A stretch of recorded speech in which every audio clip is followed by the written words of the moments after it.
Little bit of damage on top. Wow. Little bit of damage, lot of damage. Vote's gonna backflip and Sam's still there. Punch to the head, gets Aegis away. Beautiful Ice Ice on the front line, gonna push them back. Wolfie's drum's doing what he can, but he's out of the fight too. Zapman finishes that. Scary D puts down Wolfie. Deathwalker up. Deathwalker down! Paul makes himself known! Double digits for Trifecta! And not to the Gold Fury go Trifecta, they're looking potentially for the Fire Giant, I would say. All over to the right-hand side straight away. 2 members go back to base, and there's only Ice Ice Baby alive to even try and defend this. They've got a 5-on-2 power play for the next 30, 20 seconds. This is absolutely a Fire Giant, and I give a ton of credit to Ice Ice Baby. Not only does he stay alive in that fight, he peels for his jungler, he peels for his hunter, who almost makes it out because of said peel. And then when his team does wipe, he goes word. And Sam's having none of that Gold Fury, my friend. Fire Giant to Trifecta. And Sam will say, thanks for the hard work, Ice. I might even take this for myself, but never mind, a little bit too risky there. What a whoop from Zapman, though. That double banish just changed that fight completely. Listen, man, I'm going to say it 12 times. He's able to provide what he needs to do for the team. That's one. Classic Zapman is going to jump in there and try to get all the kills. Zapman 2018 Season 5, whoop, wait for help. So now the pace of the game changes once again. Trifecta and the Dragon see the Fire Giant buff will be allowing them to take down towers a little bit quicker, have a bit more regeneration, and of course, do a little bit more damage. So this Gold Fury should be relatively free, even though Callus is sniffing around to see what's going on. He doesn't like what he sees. Trifecta now take the gold lead. 1,700 for the North Americans so far.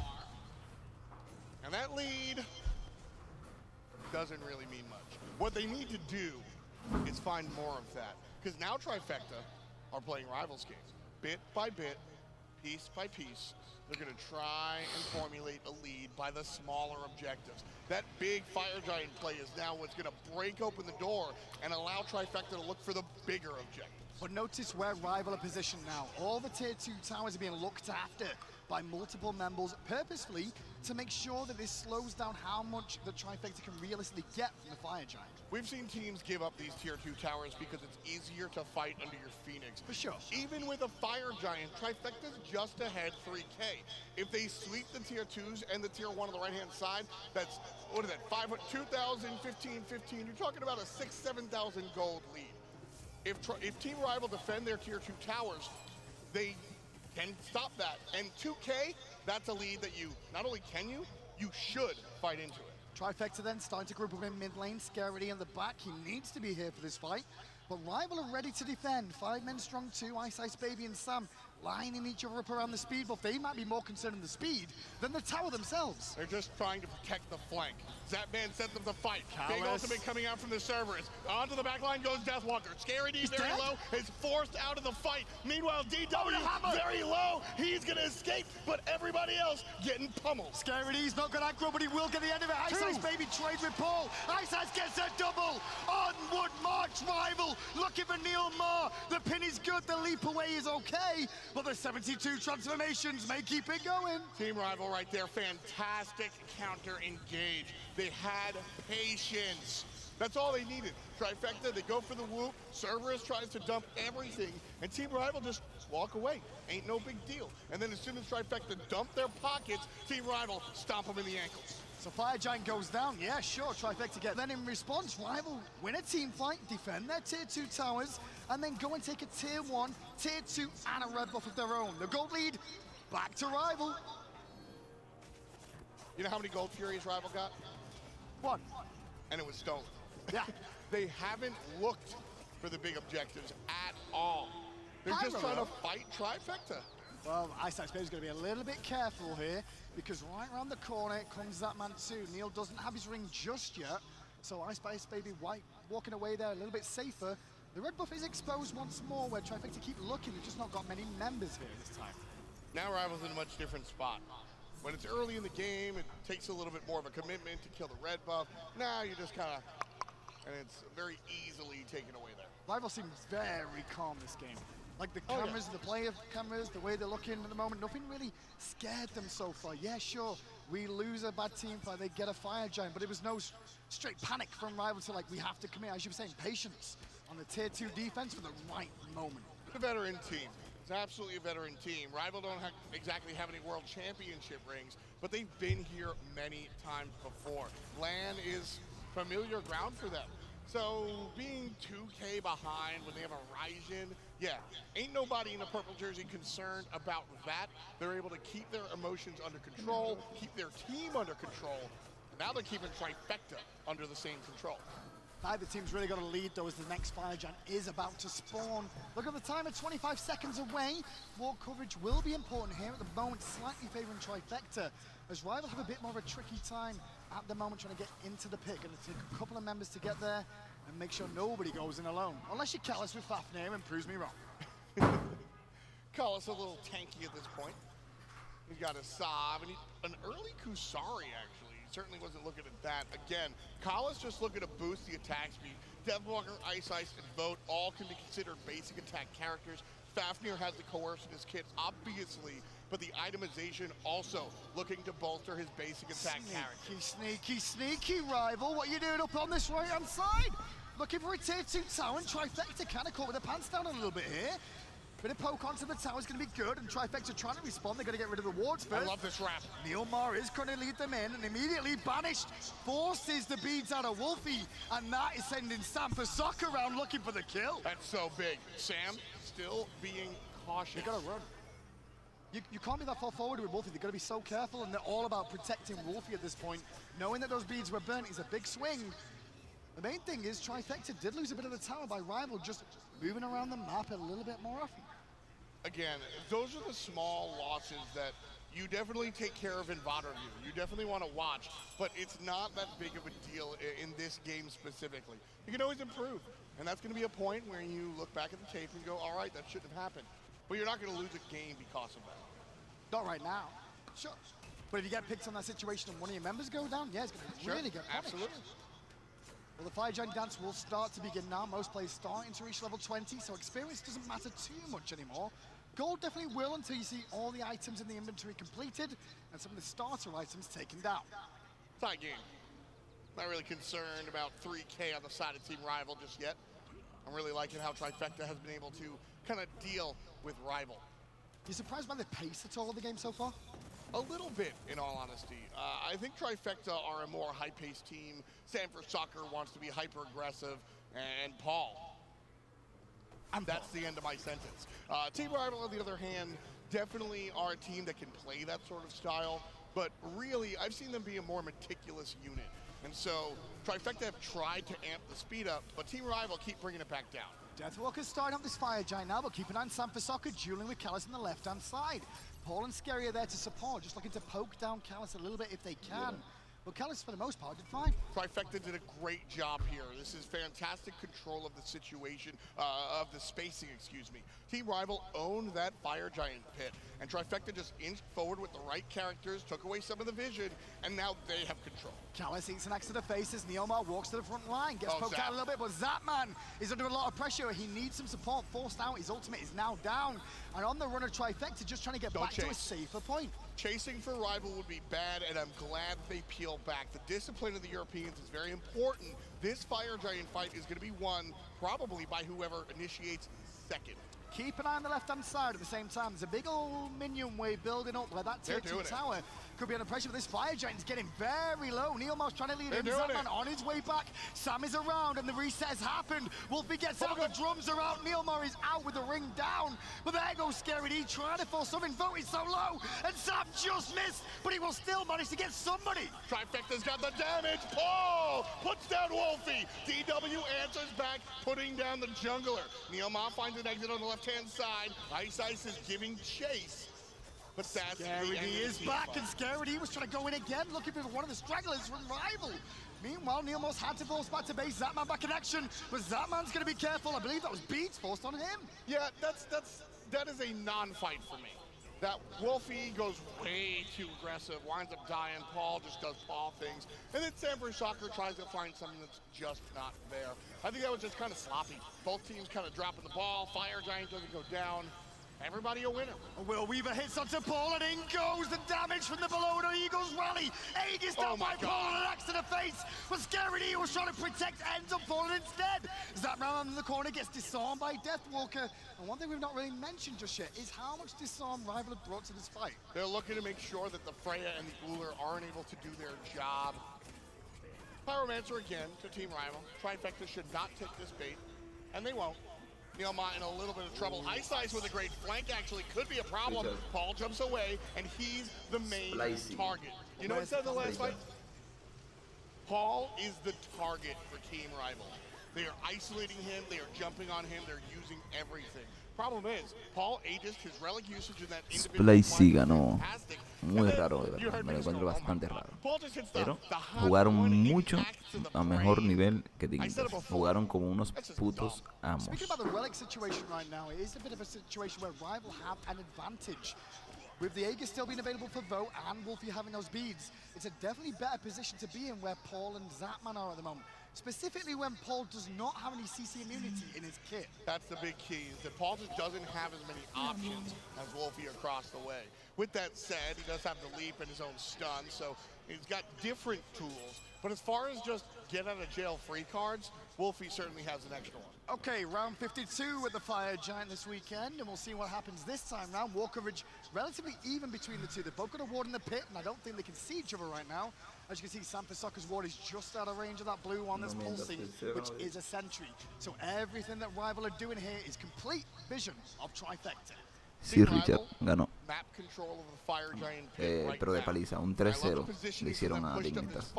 Le ganaron los 3 primeros partidos de una. El mejor de 5, el que gane 3 gana. Pero ¿qué pasó? Que no ganaron ni uno de Dignitas. De Splyce ganó todos directamente. O sea, no dio chance. And by preventing Trifecta from finding these corridors, they're just forcing Trifecta to be where they want them to be. If Rival's going to dictate the battlefield, Rival's going to dictate the fight. Like the fact it's Callus leading in the group, though. He's there to try and eat the abilities, juke a couple, and find a hammer, because not only will that hammer stun one target, it'll slow the rest down. As you can see, that axe from Paul did connect, but it doesn't do a whole lot to that tanky little dwarf.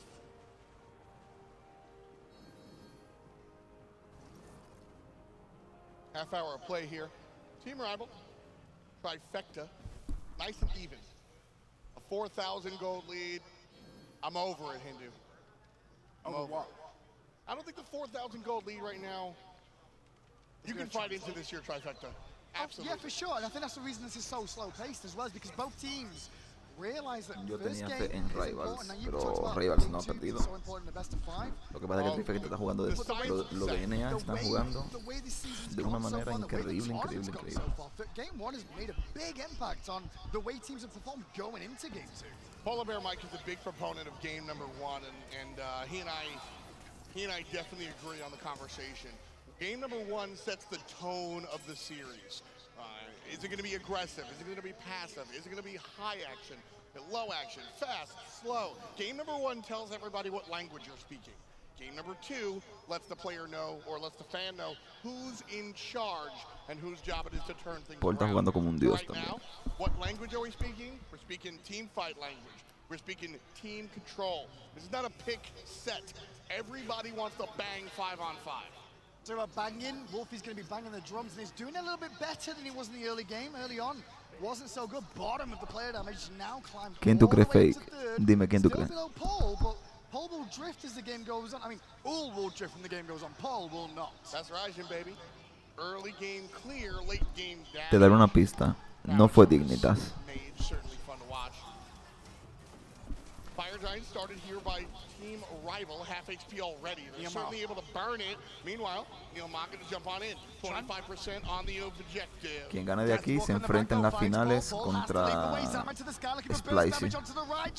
Rajan's Aegis and beaten now down, and Scary D gets the kill. Out on the right side, Sepasaka gets away, but now Ice Ice Baby boxing two. Zap overextends a little bit. Pero ¿de qué están hablando del último combate contra Rivals? Rivals está jugando ahora. Scary's dead to the Fire Giant. The pin over the wall from Ice Ice was great, and now Bo ends up picking up San Francisco. Rival could now aquí están jugando Rival versus Trifecta, el mejor de 5. Quien gane 3 aquí se pasa a la final contra Llego and Neil will at least take pasa out la final contra But they're looking for tier 2 or even a Phoenix off this. They must. Yeah, forget about the Fire Splyce. Giant. Maybe not. Get the tier 2 tower. Now you can look for the Fire Giant. There was a brief moment where I might have argued to go for the win. They couldn't win off that. What the hell? What are you talking about? How can they win off that? We can talk. No, you can talk. I'm not going to. 4 players for 30 seconds plus. Yeah, but then Phoenix's tower's still up, the whole base to go through, and only 3 members alive to do it. Okay, Tom, I'm with you on that. Fire Giant, though, goes to Rival. And that's the second one of the game. The first one did go to a trifecta a long time ago, actually. When you think about how this game's been played out. Rival, even though they lost the first Fire Giant, have not looked uncomfortable this set at all. Nah, it's been a little bit rough. Trifecta find their way here at HRX thanks to a fantastic team performance. They get to placements. Their placements performance, their regular season performance is the fall show. Placements, Sam for Soccer stepped up. My opinion, Sam was the best player on that LAN. But the reason that they're here is because the team entirely stepped it up. Neil Ma, Zapman played the way they were supposed to. Happening here, Team Rival are jumping on Paul. They're forcing Paul out of the fights. Paul, unable to provide any sort of damage or control by way of axe, leaves Trifecta to fight 4 on 5. And that's how Rival are finding these team fight victories. By forcing Trifecta's mid laner out of the conversation and then taking advantage. Que Paul está haciendo demasiado. Va top damage, siendo ADC en medio. Paul, rather that, everybody but Paul has to be able to control the situation, and I haven't seen it just yet. That said, it is absolutely possible. We saw it all last week. Well, Wolfie so far has been the focus from Trifecta in these team fights. You can see 0-4 and 4 Va de so ahí, far. Ferre. With all the extension over from Trifecta trying to kill the Raijin, it has allowed Rival to continue pressing on in this game. Now to the left-hand side they go. Only 1 tier 2 tower remaining before the Phoenix Sieges begin. And that's the next question is, how good is the Phoenix Siege from Rival? Well, when you look at the draft, obviously Fafnir drafts are very exciting. Coerce is going to boost up the attack speed of everybody, and that's going to allow you to kill these structures just like that. And once again, CANALES goes for one of his best, most fun options that he loves, Gem of Isolation. The reason he's doing that is because when he empowers all his teammates, they will basically have Gem of Isolation. Pero el CANALES es súper blandito. Tiene 3 ítems de protecciones, 3. And get his minions up in there. And CANALES is going to look for the stun. Trifecta, though, have a decent anti-siege composition. No puedo aguantar Paul tanto. with clear, Zapman with No, punish, no me acabo and de Neil levantar. Ma with space control. You drop down that ring and it forces players out. Y esta es mi cara de acabado. Sam is the one nearest by. As Deathwalker going to walk in for the team now and get banished by Zap. Scaredy eats a hammer in the backside as Deathwalker still tanking this up for the time being. And Scaredy goes for an ult, but Deathwalker jukes it out with his own. Yeah, it's a little bit rough ult from the doggo. Trifecta very low. That's going to force them into the fountain. Ice goes in. Ice looks for the kill. It's going to be Wolfie that gets it onto Scaredy. Now it's a 4v5 with a Phoenix already taken. There's the lift on Ice baby. He's going to be able to heal, uses the ultimate. Left side, Phoenix, down for the count. And now it's fallback time from Rival, not go too aggressive. If they find another pick or 2 there, that's the game. Yes. But instead, fall back, bring the minions with you from mid, regen, using that Fire Giant block. Gotta play these sieges intelligently. Paul on the Uller is actually a downside when it comes to the pushes as far as the siege is concerned. You really want a traditional mage, like an AQUI, that can just drop the ultimate. That stops everybody. Paul's job is different. He's just looking to punish. CANALES jumps in, but then he transforms at the same time, and Paul will get the kill. The burst from Zapman was good. On the back of the team fight, though, he's still wailing away as Sam tries to get a kill on Wolfie and does so. Oh my God, that man's a madman. It's the punish. It's the punish. Paul comes through, finds it. Sam for Soccer and his buddy jump on top. DW burns the ultimate. Ring is going to lock Vote in. Dead. Deathwalker gets a kill, but Zapman puts down the Vote. Ice a baby. He's on a last legs, and Zapman cuts him out from underneath.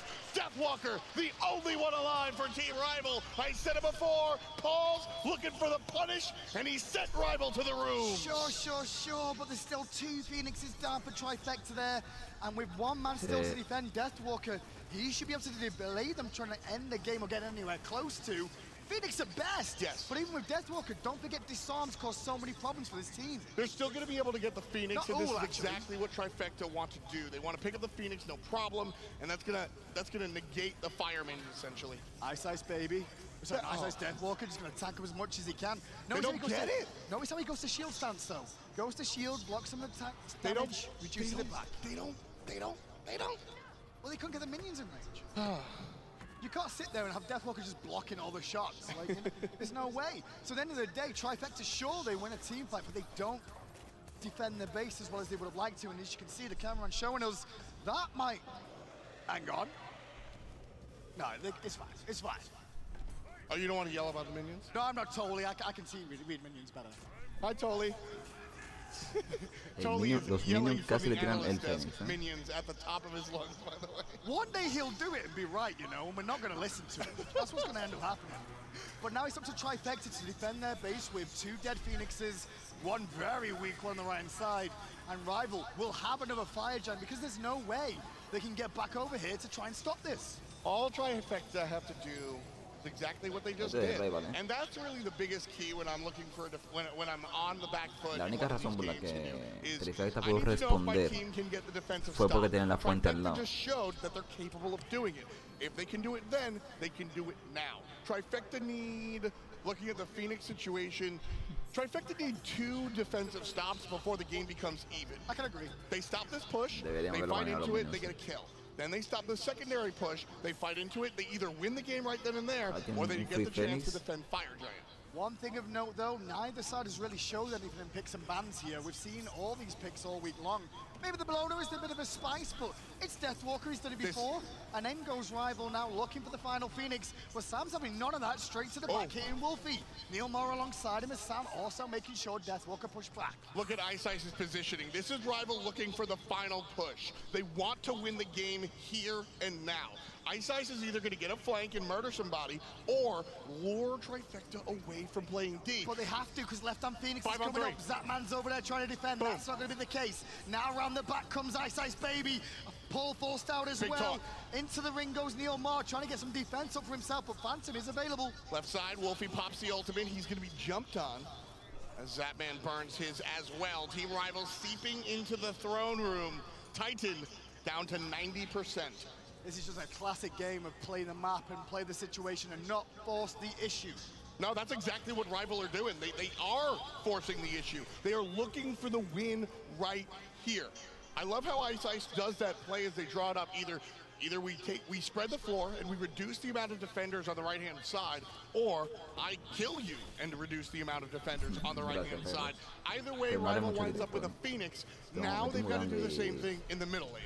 No, it's the kill situation too. 17 kills for Trifecta so far, yet they're still behind. Left-hand Phoenix has fallen, middle one, the only one remaining again. Callus tagging up the front line to the backside. Deathwalker's looking at Paul, but Paul won that trade. Ice still going in, and Ice may be able to bring down Paul as scary he thinks that Deathwalker. Paul turns around, gets the axe. Ice does finish off the mid lane Hunter. 1 for 1 so far. Deathwalker tumbles. Trifecta pushing out of the base, but Ice maybe behind. Now that man sees him. Ice was trying to win the game. But now Ice in trouble, trapped inside the ring. The drums of war from Wolfie. That's it. Caused so many problems for Zapman. Fireman is still pouring in. Don't get scary D. And Rival are heading to the throne room. Rival are going to take game 1 against Trifecta.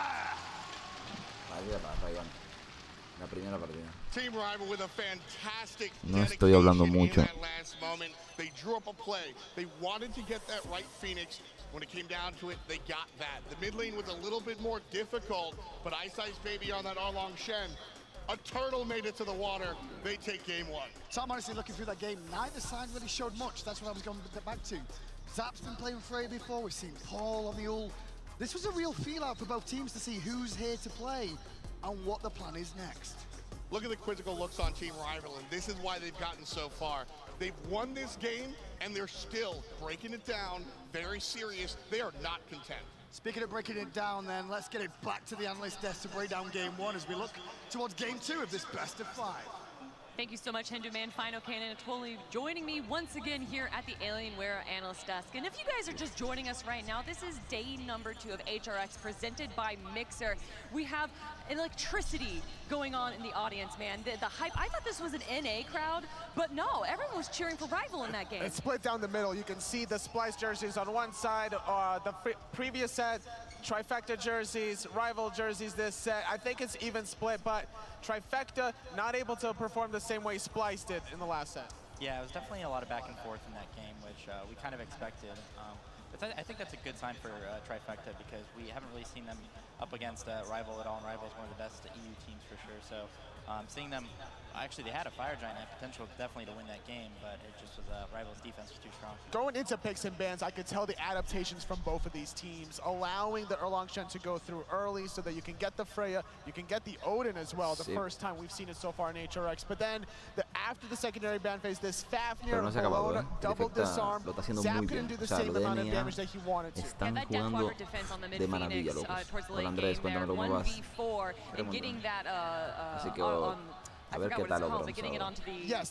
The disarm onto Paul, he was just not able to do anything, and then he absorbed a bunch of shots onto Zapman as well. I think Deathwalker had a fantastic game. But tell me why we saw Erlangchen on Ice and not on Deathwalker there, fine, okay?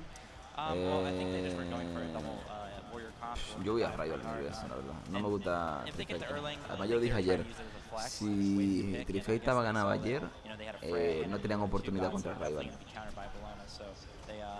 Contra cualquiera que ganara ayer. Contra Rival o en Trifecta had the Fire Giant, but they got too ambitious at the tier 2 tower, overcommitting onto Deathwalker. Deathwalker survives with 5% health, and then the chase was on. There were so many turning points to that game, though. It even looked like towards the end there, Trifecta took down 4 members of Rival. It would have been their game. The problem was there was still too much buildings and structures remaining, and the respawn timers were not as long for Rival, so Trifecta couldn't really bring that to an end.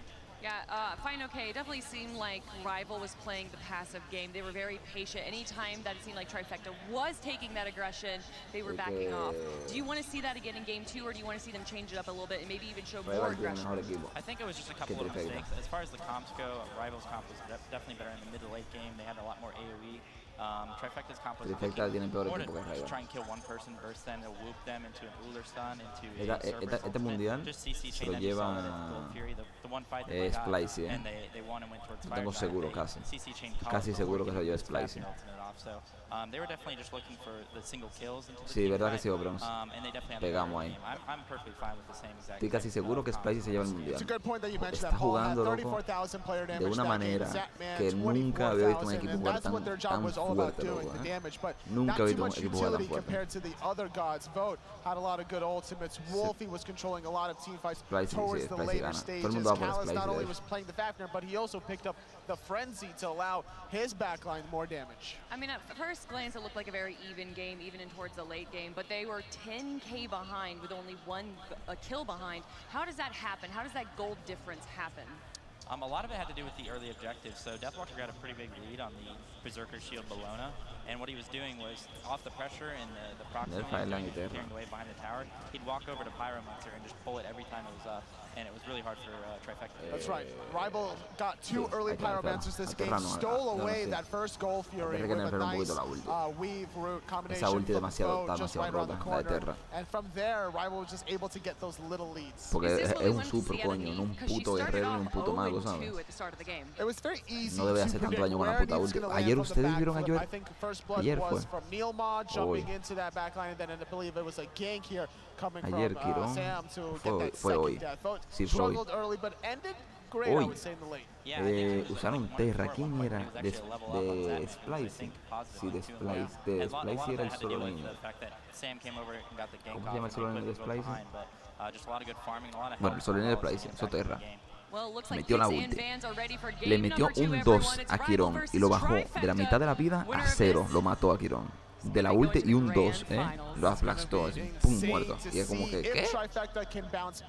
Una locura, muy hardcore. North America versus North America Grand Finals at World Championship, because Season 1, it was COG Prime versus Titan. Season 2, it was Enemy up against Epsilon. Season 3 was Energy against Obey. And then Season 4, United Rival.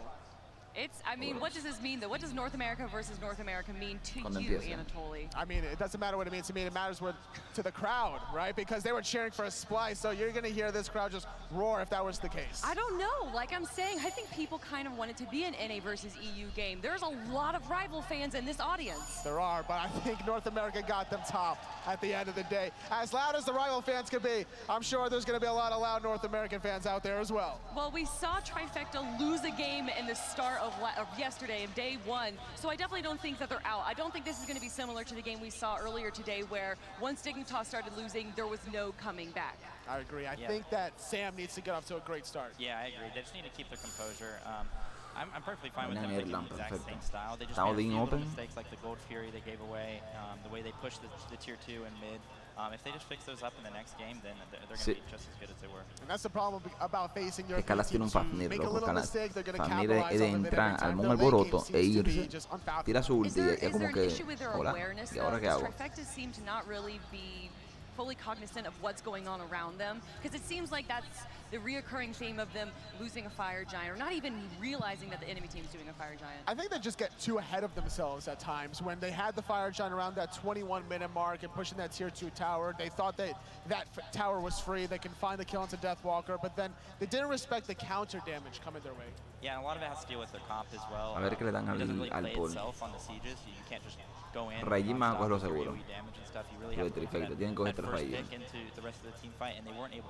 Terra Rayim ganan. And there's good poke potential between that composition. They had an Uller for the axe stuns from a distance. Satman had the whoops to set up for the damage. But when you all in like that from Trifecta, then there is no more round 2 available. Speaking of all in, going with a Fenrir pick, but we've seen him time and time again. The Erlang ban coming from Rival. I guess they didn't want that to be first picked from Trifecta. It felt that way. Yeah, Trifecta was the first pick this game, whereas Rival was first pick last game. Yo conocía a unos cuantos. Conocía a Daro, al Cyclone Spin, el jungla que es el Sino, no lo conozco. Ryan para Rival, no sé por qué. Dejaron Ryan in the United set, no it was 100% success for not only them, but Baskin on the United had a good game. So Rival doing the research, wanting to shut down Paul, it seems. Like, we saw Wolfie play Raijin a few times, and I feel like he's a little preemptive with his ults. He's a little loose, I would say. There's just like the first 3 ults I think I saw in that game, he like maybe hit 1 or 2 of the waves. So he was trying to like clear safely. He was trying to get his red buff safely as well. That one time Trifecta was invading. The one thing that I do have to worry about if I'm Rival fan for Wolfie is how far ahead sometimes his positioning is. That one time under that tier 2 tower on the right-hand side, he had to use his beats just to escape. Yeah, he was playing a bit too much of Raijin frontline that game. But Rival did a really good job at defending their red buffs, especially making sure that Trifecta didn't snowball off of their duo crushers. So we got Uller and Circuit on Trifecta's team, finishing out the first phase of the picks within a wheelish. And obviously Fenrir's got to jump, Circuit's got to jump, Uller's got to jump. This is perfect counter pick. We saw it in the last set. Splyce's Sino had a good performance. Ice Babies know to play aggressive, and Willish screams el problema es a really good counter pick here, and que si gana NA y va NA contra NA, bueno, problema no. Lo de EU se van a callar por fin la voz y no van a decir siempre lo de EU van juntos y cuántos son los mejores, ¿sabes? For the crippling as well, trying to shut down any sort of escape from Fenrir or the Circuit. She's actually banned. They banned away from Neo. Oh, the very first one. Oops. Yeah, you can't give Neo RDO. He's too good on it. That's true. Get being banned out on Trifecta's side. And one last ban before we get into the final picks phase here. Hawa not wanting to see that on the mid lane. Are they afraid? Why? I think Paul sometimes plays Evo. But are we not going to see Paul play Uller here like we did in last game, or is that now going to Zapman? It depends. Normally, whenever Paul plays the Uller, it means that Zap's playing Freya or Zap's playing Nuwa. EU tiene más nivel. Yeah, there's just a flex. ¿Por quién lo dices? EU tiene mucho nivel, de verdad. Pero ahora mismo NA está dominando, loco. Ahora mismo quedan 2 de NA, 1 de EU.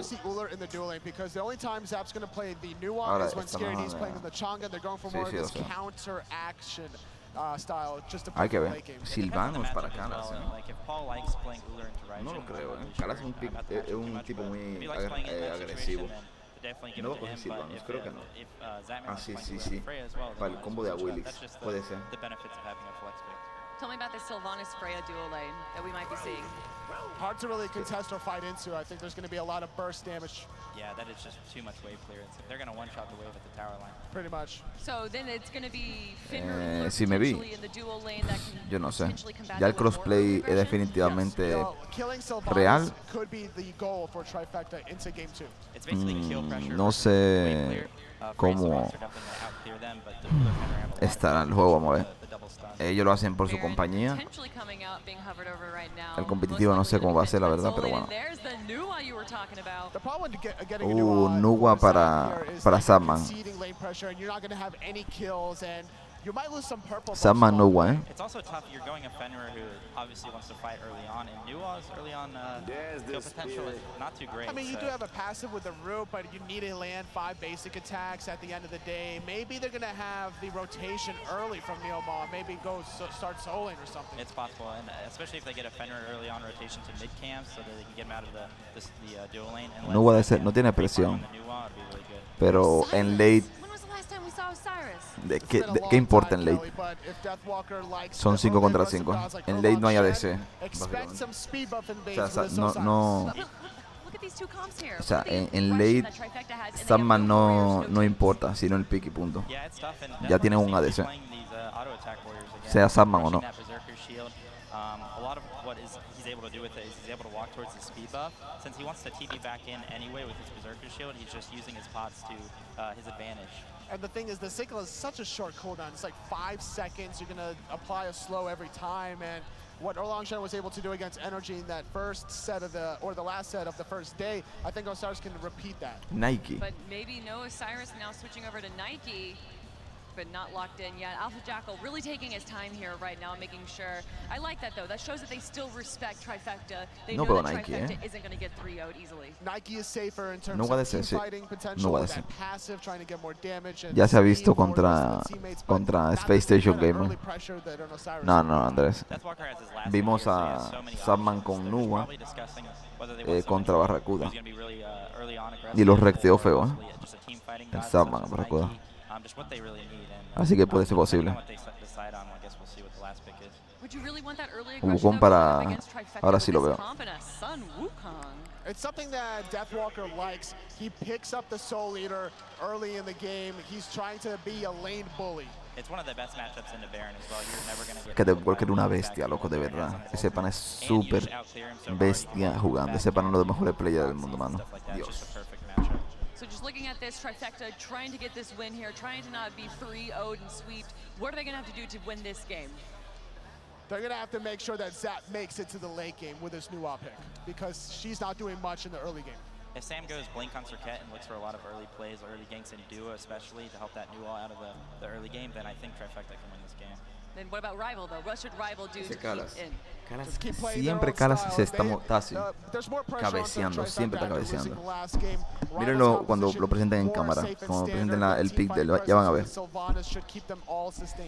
Very similar team comps to last game. Rival definitely has a better 5v5, more AoE damage still, whereas Trifecta has a lot of pick potential and looking to all in one target. And you got to be careful against this Willish pick. You can't be too loose about engaging if you're the Fenrir, Uller, or Circuit. Well, it looks like we are ready to get into game number 2, everyone. Let's head on over to our casters.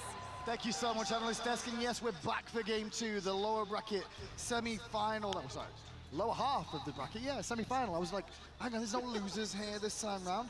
But it's Rival versus Trifecta, 2 teams coming into this today where you're like at the start of the tournament and looking at their oppositions. You may have thought it wouldn't be this story, but here we are with Rival 1-0 ahead of Trifecta, and this is the time, Tom, where we start to see some of these compositions come out. It's a long series. Best of 5s, there's still plenty of time on the table. Trifecta right now, they're pulling out some of the stuff that they've done during the regular season. Zapman on the Nuwa. Love how Anatoly put it. If Zap's not doing it late, he's not doing it at all.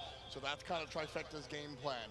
Give the early game to Sam, give the mid game to Paul, and then let Zapman just dunk fire shards. Across the way, Team Rival, a little bit more classic. First of all, shout outs to the wheelish play.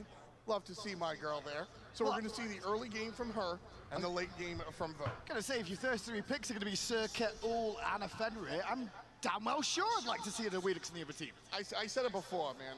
When you're playing a lot of Odin and you're playing a lot of Fenrir, a wheelish has to be somewhere in the conversation. She negates Odin completely. She can pull off a brutalize, not even just the jump. I'm glad to see Ice picking her up, taking a page out of Sino's book. And some of the actual picks that you see from Rival here help the Wheelix to get set up. Not by the traditional method of a straight knockup, but well, Sylvanas has one of those. Same can be said for some Wukong's Senri 2 transformations. Going to be able to go Ox form, knock a couple of players up. Realistically, what I'm looking for Sun Wukong is to be front and center, deal some damage, as well as to provide some of the nonsense. That's why we see Team Rival solo laner Deathwalker go back to this Soul Eater build that he invented a little while ago. He's going to rush this item. He's going to pick it up later on as soon as he's able to finish it, which is a very quick back. And Sun Wukong's job is to just spam those abilities. And he's going to be able to do the damage as well as control the team fight. Trifecta, though, they've got such a skirmish composition. Multiple characters to be able to jump in and out of the fray, but not many of them are going to be able to frontline for long. Es que LOL salió primero. Normalmente cuando tú empiezas a hacer un juego, tú no quieres dejarlo loco. Por ejemplo, tú no te vas a ir de Smite a otro juego aunque se parezca loco. Porque tú le gastaste, por ejemplo, mucho tiempo a Smite. Ya aprendiste de ¿cuánto? 80 dioses, 90 dioses, 100 dioses. ¿Tú crees que tú vas a querer empezar de cero, básicamente, a aprender 20 dioses más de un juego nuevo? A estar como un noob, a nadie le gusta. Por eso cuando uno, seguramente en LOL, lo de LOL ha intentado ir a Smite. Pero ¿qué pasa? Que manquean y se sienten, y no se sienten bien. A nadie le gusta manquear. Entonces manquean y no se sienten bien. But look at this ultimate out of Ice Baby. So it has the pull, obviously, but it gives an incredible amount of attack speed, an incredible amount of power as well. 70% and 60 respectively at level 20. That alone, if you're able to get up onto the tower, melee range is a caveat. It just melts. It does, but it's still an awkward situation. That's what I'm kind of seeing. And the main thing is well, how far can Trifecta run and keep them guessing time and time again in these fights with Fenrir going in, Fenrir going out, Zap going in and up. You know, they're going to be looking to juke in and out as much as possible. And rely on a bit of the sustain that's hidden away in some of these characters' kits. One of the nice things about that Fenrir support is that he stays in the team fight. When you look at some of the other characters, Sylvanas, for example, all right, I healed, I got my root, I got my pull, and now I toss basic attacks for like 18 seconds. Fenrir, lower cooldowns and more effective basics. Oh, Voe, a ton of damage there. Oh. Where's the respect from Rival? They just kind of watch them do it, but the turnaround is fair play. Zap for Soccer to the rescue now. Not only does Vote fall, but it looks like the tree may fall too. There's the stun and Zapman! 2 kills for Trifecta. Well then, the pick composition seems to be paying dividends already. That really was Frame and Sylvanas going, what are you going to do? And just when you thought Rival went, okay, we're going to fight them now and tell us the emblem, not to be the case whatsoever. You and I on the horn together is kind of a nod to the old school players, and Neil Ma's existence is a nod to the old school players. Naruba has been around the competitive scene since day one, but he's had trouble really breaking into that pro level scene. He's had trouble kind of making his name and really putting a stamp on it. But those that know that this is what Neil Ma does. This is his style. This is what makes him successful. And Trifecta have leaned on that. They've got first blood from it, and they're going to get so much more. Speaking of the first blood, let's take a little look back because we've got a bit of a lull in the action to have that respawn first blood. And why not add second blood to that too? As this is Sam for Soccer rotating in the right time because, oh my goodness me, Neil Ma was about to fall any second then. It's just great performance from Sam one more time. He's able to go ahead and identify that his team needs him on this left-hand side. The dual lane splits both of that. It's a wonderful outcome. Sam gets one, Zapman gets the other. It's kind of ideal. I was going to say that's the dream situation, right? Like sometimes you'll see Neil Ma maybe get one of those, but instead, one for Sam. And talking about Sam, he's looking at Deathwalker. That ping was from Scary D to give vision, but at the same time, a Wheelix is in the area. Could be a bit of an awkward situation. I wouldn't even mind if Neilmog got one of those kills. Fenrir support's very similar to the Odin support that we saw last game. He's a character that provides control, Si but quieren is bajo el also volumen de esto. looking to provide help by lowering the kill. Ahí pueden oírme un poquito mejor. This is a foreign concept, Pero no puedo hablar muy duro. because it's Por eso me estoy comiendo el micrófono. Think about Ares. Ares doesn't have traditional peel, but he makes it easier. But he still makes it easier to kill the enemy. That's all a support's trying to do. Some come with peel, some come with stuns, and others come with damage. And with the first blood, you The get a bonus 400 gold, and you can see Sam for Soccer already has 4 boots completed, slightly ahead of Ice Baby, and that mobility at this stage of the game is very important. Something I do want to point out comes from last set. Sino bought speed boots every game. The ability to rotate around the map and be where you're supposed to be is very Igual que yo, Oberon, solo que yo probé el LOL primero. No me gustó, porque la vista aérea no me gusta mucho. He probado juegos vista aérea y no me agradan. Y vi al Vegeta después, al Willy, y a la mierda, ¿sabes? Me enamora el buen juego. If you use the Unchained there, you can see Cal's go for the pole, but both Sam for Soccer and Ice Baby are on this side. Ice is known about, there is a ward behind him. Paul is actually slowly thinking about making this rotation too. That's why Rival are going to back off. Rival didn't actually see Sammy there. They saw Paul make the half rotation. Once they saw Paul, Team Rival walks back. They weren't really aware of Sam for Soccer, and so Trifecta need to really internalize that. They realized that nobody knew where Sam was, but Paul was the one that triggered Rival to retreat. They need to go into the jungle, drop the counter wards, and then let Sam gank one more time. Stacking items online for Trifecta though, Zapman with the Book of Toth, which makes a lot of sense when you're playing a new WAR, to be honest. But not only that, Paul once again on the Transcendence in the mid lane. Paul though, gonna get taken on a ride by Callus. Ultimate was used, but Paul didn't panic for a beat. No beats used whatsoever, and a cheeky bit of poke, and that's about it. Cool, calm, collected. Paul just able to internalize all the nonsense and then return back without using the relic. Exacto, eso de cliquear no me gusta. Holding your beads, holding your relics, knowing when to not only use them, but when not to use them, also big. Deathwalker might need a relic right about now, but that's on cooldown. Oxform is available as he looks to run away.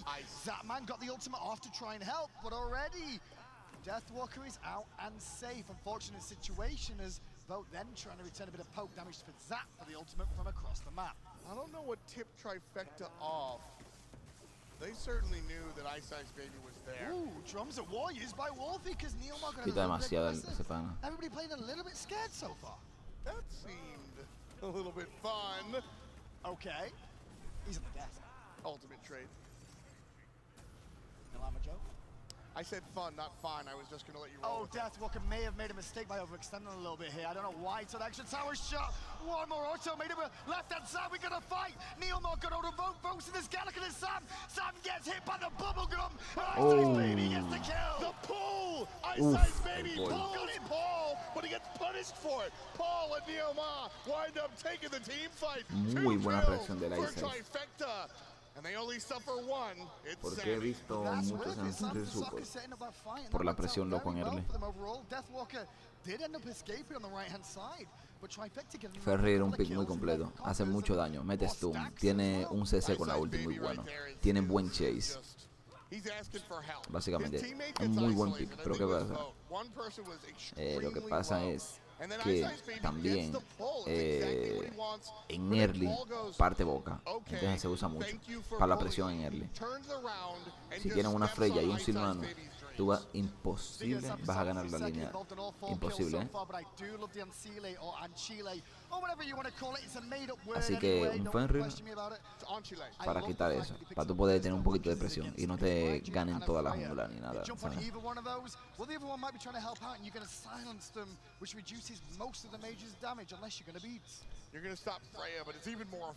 Entonces Fenrir tanque presiona un montón, porque metes stun, metes CC, metes un montón de mierda.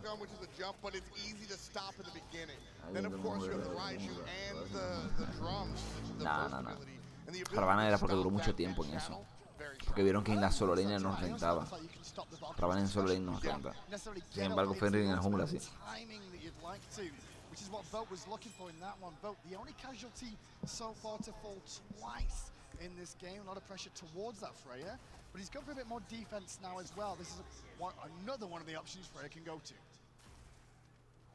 Trifecta right now doing a good job of staying aggressive. That's what the composition needs. Even though Zapman has to play it a little bit passive, everybody else needs to be pure aggro. And so miren la cabeza de Calas. Siempre va. This is where I'm kind of worried a little bit because the gold lead's not going out of control. Sam going to go in, double kiss, ultimate 2. That ignores Calas' ultimate. You might as well just go back to base, my friend. No time for the ultimate to save you there. Dot damage still applies. That's why Serket's such a wonderful pick into the Freya. The ability to just control her even when she's untargetable, super big. There's an argument to be made that Vote shouldn't have even ulted. True, but at the same time, he's just not sure how much damage he took until he got into the air and went, oh no, it's too late. He knows himself. He'll try and get some damage off. I am noticing one thing about Trifecta, though, specifically. Whenever Sam goes off or Paul goes off, the other one tries to match them. It's like they're having an internal contest of not like who's the better player, but like working together. Like, yeah, I'll come in too now. Trifecta working together for the gold, Fury. They'll pick it up nice and easy. Wolfie uses the ultimate, and Sam gets pulled in. Sam trades out for a gold.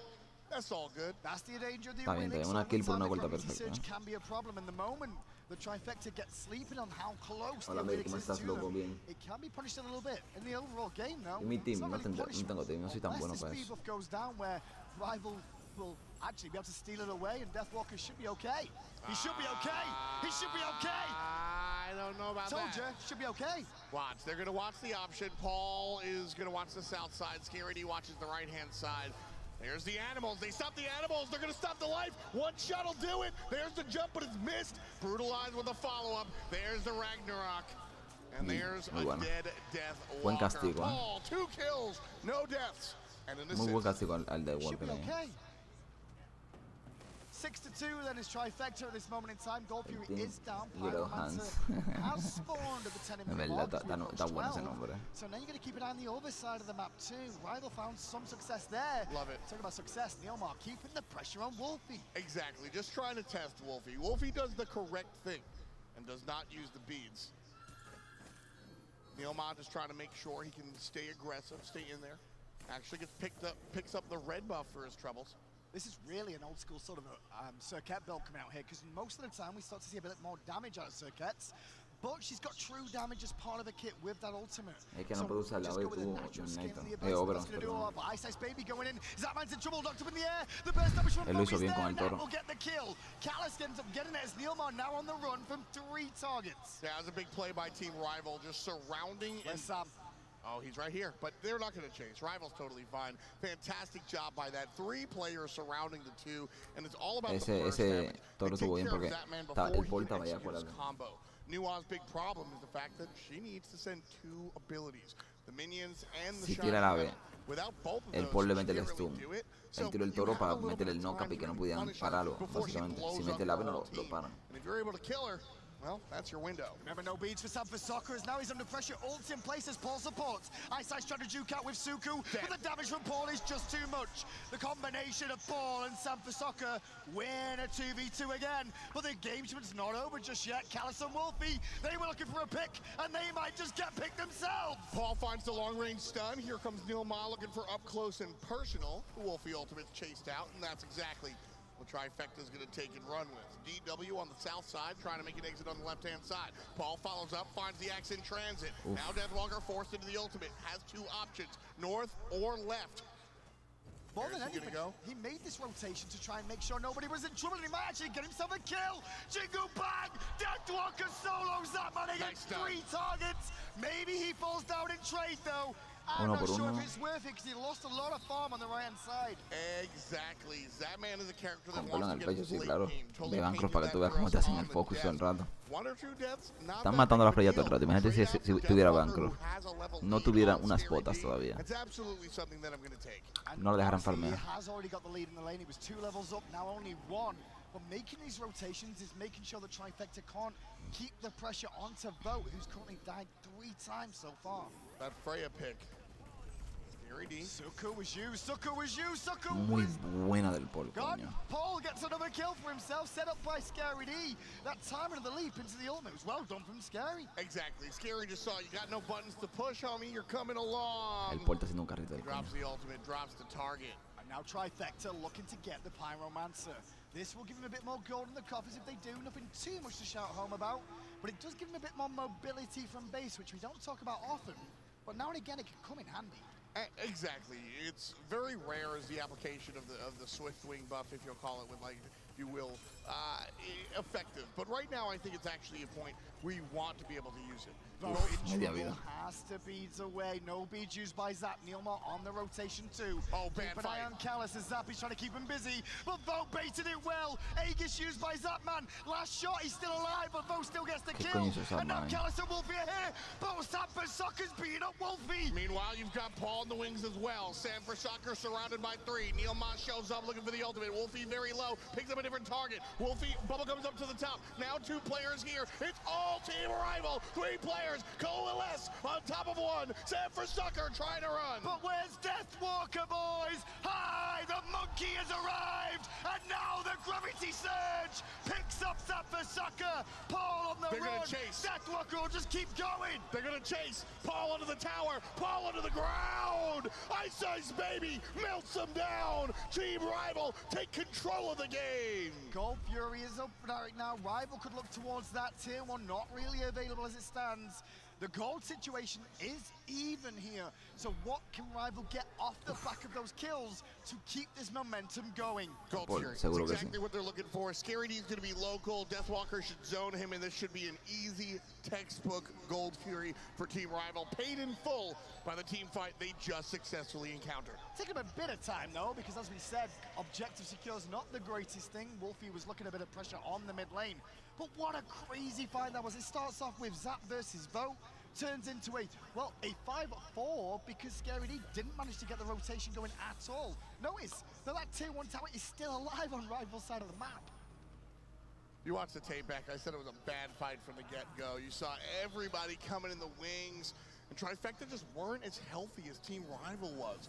Deathwalker had the ultra flank coming all the way underneath the tier 1 tower, and he knew that Trifecta was inevitably going to seek refuge underneath that structure. So he takes himself out of the team fight, wraps all the way around, and then finds himself underneath. Paul and the homies stop there, and they go, we're good. JK, Deathwalker comes through, bludgeons, and gets the kill. Really good adjustment from Trifecta, realizing that against this Wheelix is going to keep causing them a lot of problems. Magi's cloaks are being bought early on in this game. 1 for the circuit, 1 for the Fenrir support. It's going to be needed because they require these leaps to actually get involved in the fight. Deathwalker again finds himself miles in enemy territory. He likes being there. I think he really is someone conqueror. That's his job. That's why he bought Oni Hunter's Garb, 3rd item. That's why he bought Soul Eater, 1st item. His job is to be in the middle. Scary D, Baron Samedi, he might be life of the party, but Deathwalker is charging him and looking to take that title away. That wasn't really looking there for a second, but Vote was just clearing out wards, gave away the situation though. Left-hand side, Trifecta now know there's a sentry down for Rival, and they've got to be careful about taking these rotations through there or trying to place wards without de-warding that area. Vision's going to be very important as we kind of get to this late game because, as we said, Trifecta, they've got this pick comp set from the get-go. And Team Rival, more of a team fight-oriented strategy, but at the same time, if you run up to Ice Baby in the wrong spot, he's going to be able to isolate you and just take you out. Talking about picks, they need to pick Ice Baby. That's the target they need to get after. Really? Not an easy target, but they have to get that down. I'd argue it's Vote. I want to jump on the Freya. He's got 2 kills so far, but they've been jumping him all the time. And in doing so, they're letting Ice Baby. Acuérdate que el casco no da protecciones nada más, Da daño, da 60 de power. A number of options, I think. I think Vote and y tiene la bota de penetración, tiene el anillo. Wolfie has too many buttons to press to get out of jail. He's got the beads, he's got the Aegis, obviously, but he's got the leap, and he's got, of course, the drums of war. He can just turn them on, make himself CC immune, taunt, fear. There's a lot of different options for Wolfie to get out of jail. Deathwalker, he's not going to be an option because he's going to be in your jungle like this, but he also has way too many options. Vote and Ice absolutely have to be the targets. And Deathwalker's always going to be careful about how far forward he goes because eventually there'll be a point in time where the full 5-man team of Trifecta will kill him before he can get his ultimate off and get back to the safety of that cloud. For now, though, it's perfectly fine. Deathwalker, again, finds himself surrounded by Trifecta jerseys, and the rest of Team Rival start Fire Giant. But at this point, you got to ask yourself, Deathwalker, why are you here? Don't chase him. Look for the objective. No, they should, because Neilmar's making sure they're not doing Fire Giant. He's got no ultimate now. He's got no life now. Meanwhile, though, Neilmar may be in a lot of trouble. He's going to end up going down, but they did use a couple of ultimates there in trade. 1 for 1, solo for support. I'm okay if I'm Trifecta. That's the big deal, is that Ice and Wolfie have 2 team fight changing ultimates, and both of them are down for the count. Trifecta should be aggressive. Sam doesn't have his ultimate, but Scary D does, and that's a big deal. If Team Rival get baited into one of these corridors, one of these hallways, Scary D turns on the coffin and everybody dies. However, Callus and Vote still have their ultimates available. Doing the Pyromancer won't draw in Trifecta though. Tier 1 tower also falls on the left-hand side as this was going on, just to the minions, so Trifecta get a bit of gold, and so does the Pyromancer for Rival. Almost there for Zapman. Still, there's Nuwa in the carry position. Man, it is as late game can be. Not really my favorite pick, but Trifecta has made it very effective. Now, one thing about having a pick position of sorts, la Nuwa no le está saliendo bien. Fog that you can see on the map, it hides people inside it. It's had a couple of buffs through the year too, so that invisibility actually starts earlier. It used to take a little bit of time hanging around in there. And the fact he's farming free damage all day, you know, is another factor. I'll challenge that. It's not exactly farming free damage. Right there, y'all remember rituals? Does anybody miss rituals? Before you answer, the ultimate gives him the revealing ritual, essentially. Not one person said yes then, by the way. Nobody who spoke about ritual. Nobody did. I think Tolly said yes. But the new providing the map-wide vision. And nobody knows where you are. Pops the ultimate. There you can see Team Rival. All right, they're not at the Fire Giant. We can continue to push up the waves and find ourselves a little bit more safe. Well, right at this moment in time, Rival are back at the Fire Giant. And left-hand side, Zap pushed out a little bit on that side. Right-hand side pushed up by Rival.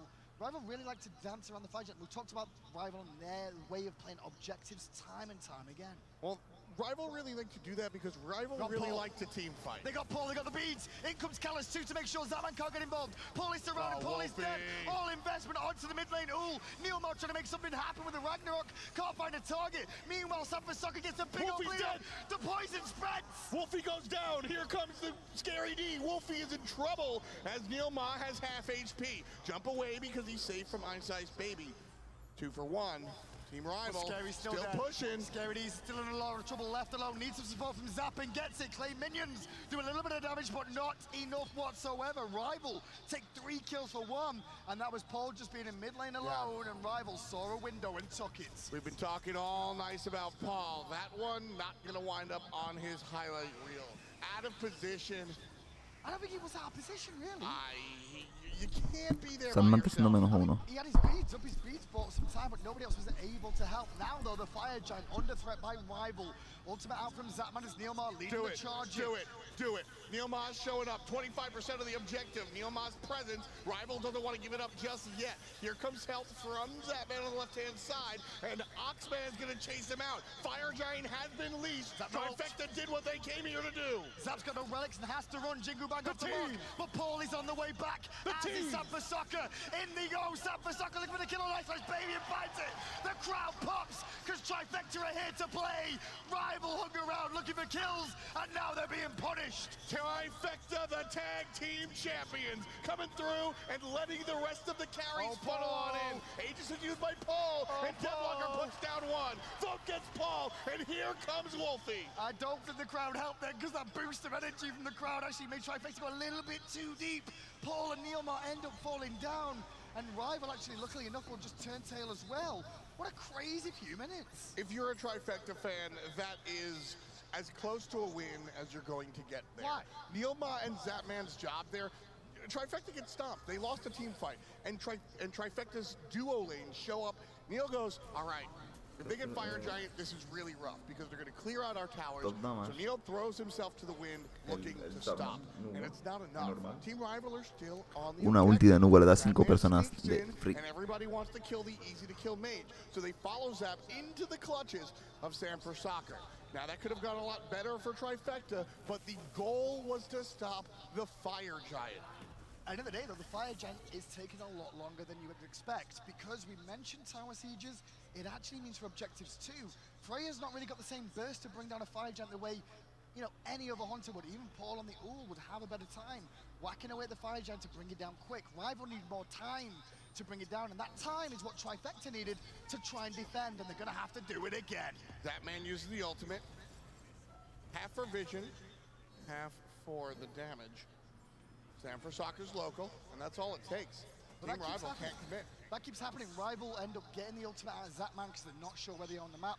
And immediately Rival go, okay, reset, heal up, use 2000, casi 3000 de daño con la ulti, cada vez que tira la ulti, el Zapman. One more time, Neil forced to use his Magi's Cloak there as the Banish and Vote connects. I don't mind Zapman's ultimate being on cooldown. I think it's one of those ultimates that... I do, but he's got no relics up. That's an issue. I will agree with that one. 22 seconds on the beads, 40 plus on the Aegis. Team Rival have control of the area. Pyromancer could go down here. Trifecta shouldn't take the bait. No, I don't think they really should. Neilmar can maybe look for going in, but it's not even worthwhile at this moment in time. Let it have it. Keep the pit for now. Sanfasaka on the left-hand side, but Rival starting to barrel round towards the blue buff area. Plenty of wards for both teams here, so lots of vision. Scary Neil and Zap all on a ward right now that's out of vision of those two sentries they've got down. Neilmar now, placing vision. Put a ward down? No, just trying to look around, see where people are at. Team Rival going to full retreat. And the reason because of this is ward situation. No one has a ward in their inventory at all at the moment. There's no chance of the oracles for either side either, just to get any sort of vision down.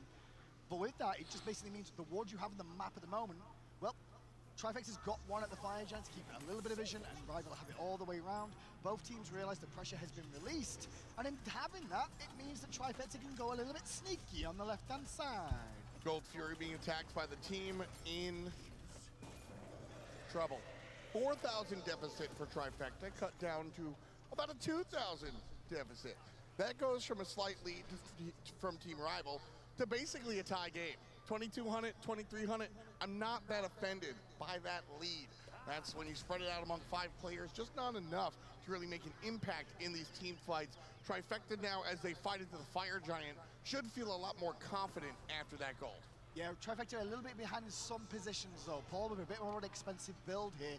Went for Bloodforge as well as Transcendence, so that's why he's only on his 5th item completed. Eventually he'll get to that 6th, but that gold is still important to him as well as the Zapman's new War, which needs to make an impact as the game goes on. Rival, meanwhile, almost all at 6 items, barring some blessings. Still, Trifecta having a strong showing here in game number 2. Team Rival able to take care of the first one in the best of 5 series. As I said, game number 1 sets the tone of the series. Game number 2 is a much different story. Trifecta need to win Wolfie this. just jumped on Scary D. Hello, what's going on? Drums are out too. Scary's in trouble. Pulled all the way back in. Has to ultimate. Get some protections. Still though on the might fight. Sanfasaka came in. And Sanfasaka did so much work there. He gets the ultimate offer to Ice Ice Baby too. Neilmar ends up bringing Vote back to the fight. But Vote's fine for now. Neilmar, different story. Deathwalker does a great job of controlling mid laner Paul. Ice Ice Baby hanging on by a thread. And Sanfasaka can't get behind. DW now dealing with the jungler. Oh, Sam, he's in a lot of trouble. And the blink from CANALES is good. Zap can only hold up the tier 2 tower. 2 for 1. Solo and jungle for the mid lane of Wolfie, who, to be fair, that was a Zapman play. That was just pure aggression. Scary D gets jumped on, and he was able to churn things around. Zapman with a big boy stun. He still could be die here, but luckily Neilmar's back to defend too. Getting the beads out of Zapman, good enough for Rivals. Now they fall back towards the Fire Giant area. Fire Giant could be the target for the European squad. Wolfie's down, but he'll be up in time to get the buff. Might not be here to help the fight. It's going to take a while, this though. As you can see, it takes a long time for them to bring this down. Ice Ice Baby needs to be working on it too with that physical, but he's also trying to get involved in the front line. Paul again being dealt with by Deathwalker. Great beats from Paul. He read it like a book, and now Neilmar on the back of the fight is causing problems for Vote. Still tanking it up. His rival, and the damage from that is going to cause problems. Vote gets pulled in by Scary D, and Zapman Shining Metal will pick up the kill. CANALES could fall next and will do before the ultimate even connects. 2 players down for Team Rival, and Trifecta have turned this team fight around. Neilmar gives himself up to take care of the duo lane from Rival. Scary D still willing to push up. Zapman and Paul are going to look for the objective here. Watch how fast this goes down, especially for Nuwa and an Ul. There's a big difference in burst damage. Zap gonna ult early on just for vision and see where everybody is. Meanwhile, Sanford Soccer's gonna show up here. The zone from Scary D. 40% of the objective so far. Wolfie is local, as are other members from Team Rival. Now down to 10%. Paul's still tanking. Over the top comes Ice Ice Baby. Rival snatched it away! Trifecta can't hang on! I think that was Ice Ice Baby over the wall! Mierda. After the fact is all Trifecta. Ice Ice Baby's looking to clean up the wall. ¿Ustedes vieron lo que pasó? For Trifecta. They lose the Fire Giants, but now they've got a bit of a window. Se comen el knockup del Fire, los de Trifecta, y regalan el Fire. Pero por no podían asegurarlo, porque están en el aire, tienen el knockup. Se comieron el knockup y ahí se quedó uno de vida el Fire con el knockup. Tiró el knockup, se quedó uno de vida y se lo robaron. To Ice Ice Baby, who was right behind the corner. I'm pretty sure it was Ice Ice over the wall, hitting the ability just to put the damage through, which works out well. Mid lane's going to be the focus for Trifecta. Scary D's going to go ahead right away. All of a sudden, over the back line, Vote's in trouble. Sanford Soccer looking for that guy. Collins, 10 points. Paul puts it in. And now the tier 2 tower falls straight after, but what can Trifecta do next? For a second, I thought they might march on, but it's not going to be the case. We can take a look back at that Fire Giant again to work out exactly what went down. Trifecta's going to look for the retreat, so INAP will bring us the replay. Ice Ice Baby over the wall. What do they call it? Not the Jingu Bang. It's going to be the help from Deathwalker on the other side. It was Ice Ice Baby though that really helped him out there to pick up the kill. He looked close, but the Moonlight Charge obviously. I don't remember every ability name. All I need to know is it knocks up. Talking about knock-ups. There's a flip coming out from Ice Ice Baby as Neilmar now on the run. He's going to be careful as the gravity surge, I think, was used by Ice Ice Baby. He was trying to pick up Neilmar, but just not in time. Deathwalker, though, heads caught up to Scary D, and Scary D could be in a bit of trouble. The mage is going to be fine for now. And the left side target is the Gold Fury. 31 minutes in, 32, check that. 19 to 18. We're basically tied up in kills, and the gold reads similar. 78 to 76. Trifecta in the latter portion of this game. Wow, they're winning. Look at this graph. I know. Look at this graph. I mean, what a game. Well, it is a semi-final. There's only 3 teams left right now. As early on today, Splyce managed to pick up the victory over Dignitas. Whether it's a shock or not to you guys at home, todos tienen uno así. Energy juega para Adapting. SCG juega para Barracuda. Trifecta para Paul. Team Rival juega, no sé, para Isai, supongo. No, el Rival es un equipazo, olvídense. El Rival juega para todito. ¿Quién más? ¿Quién más?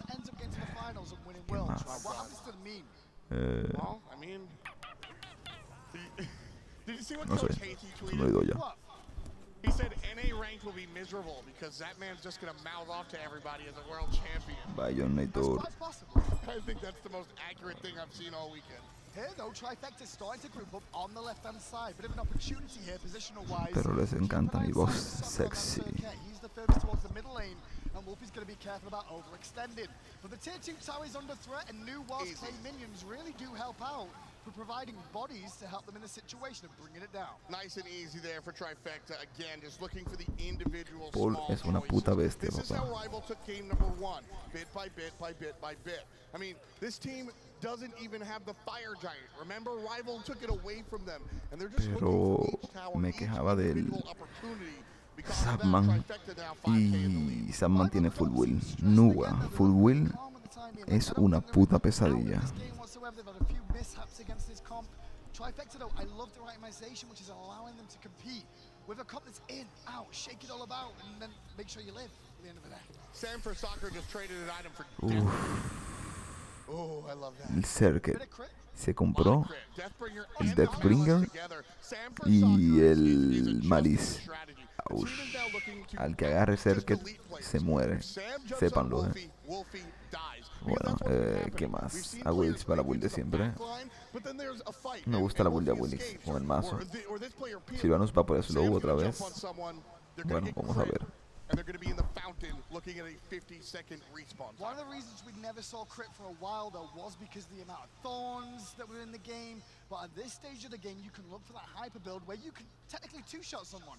Jump on the back, slap them in the face, and the crit will come through, and that's jobs are good. And Malice, too, whenever you get a crit, that means that Malice is going to provide extra damage for your next abilities. And you know what, Circuit? Not going to complain about that one. Not at all. Not at all. Team Rival now looking for the Fire Giant one more time. Trifecta here, ready to dance. Neil Ma leading the charge. Collis leading his respective team. Gary D playing a little bit behind. Paul's got to watch his positioning, though. If he steps up too far, he could be in trouble. He's still got his beads and his Aegis up, though, as does the rest of Trifecta, so all relics available for this Y me siento bastante bien. Que veo que Paul usa la misma build que yo uso con Uller. Gracias a los que me apoyan. Gracias, Paul. Te quiero mucho. Gracias por apoyarme, Paul.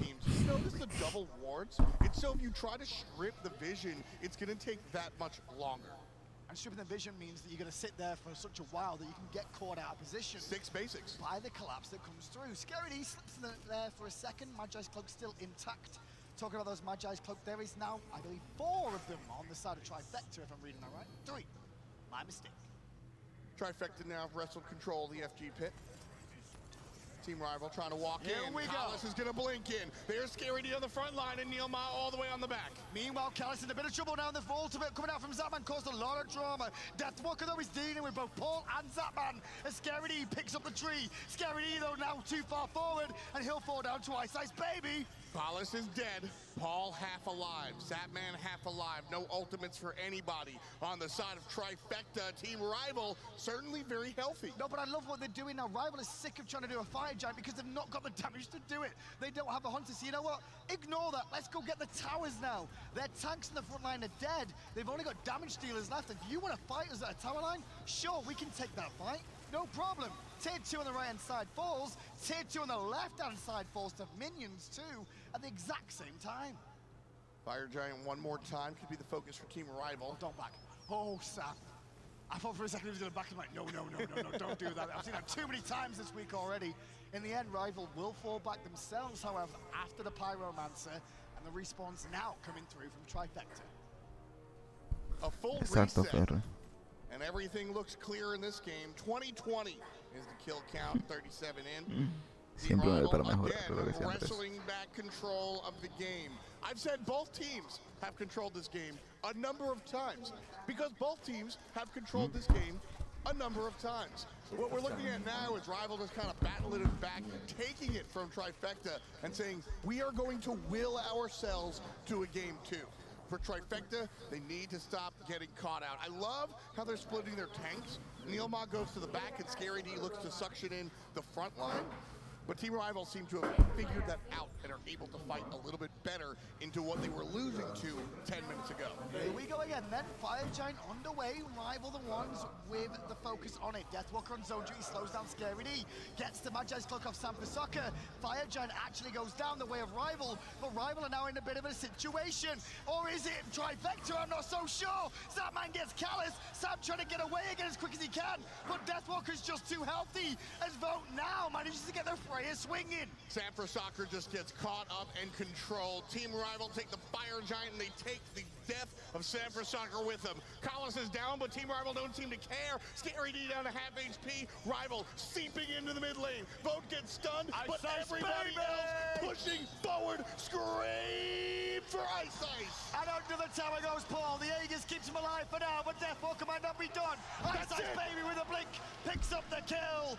And now the tier 2, or at least the Phoenix on the left-hand side, is gonna fall soon. It's all about the left side Phoenix for sure. Trifecta can't defend it. And look at Neil Ma, he's tanky, but he's just one dog. Zapman is not tanky. And he'll be the dog of this team fight. 24 for Team Rival. And now Neil Ma forced back under pressure as the Phoenix does fall on the left-hand side. Middle one isn't exposed just yet to the tier 2, but they're gonna march on to the throne room once again. This time Trifecta put up a hell of a fight in game 2, but Rival came through exactly when it was needed. 2-0 to Europe, and A on the back foot in this other half of the bracket.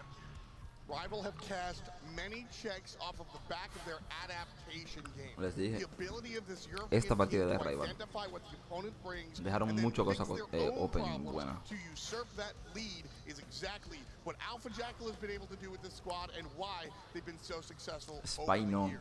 Trifecta found a way to beat Team Rival up until about 29 minutes. Rival wrote it down, they figured it out, and they beat them out here in the last team fights. That's the one that matters. But it's not over just yet. It's not over just yet. They're still in the tournament. They have time. Take the energy from the crowd. That's what they need. They need the crowd energy, the fans at home too. Because now they've got to win 3 in a row. And in these times, we've seen it many times before, Tom, every game, one at a time. Take one at a time. Not every team can do the 3-game run back. Trifecta is absolutely a team that can.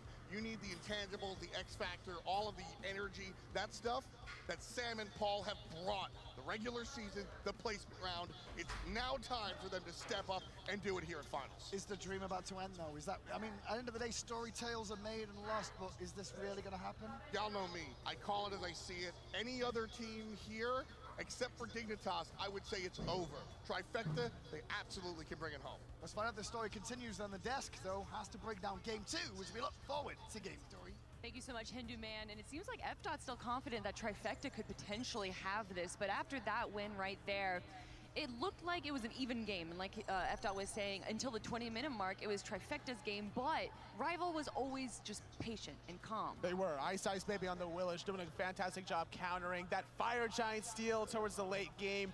The mechanics needs to be solid, not just at the rank level, not just at the basic online SPL level, but here at the biggest stage. And both Zatman and Paul getting knocked up by Fire Giant, questionable. Yeah, it was a big deal. They both were knocked up, and Deathwalker went for the steal, barely didn't get it, and then Ice over the wall got it with the Moonlight Charge. So that was a pretty big deal. It ended up going in Trifecta's favor for the fight. However, it would have been much better if they had a Fire Giant. They could have sieged a lot easier.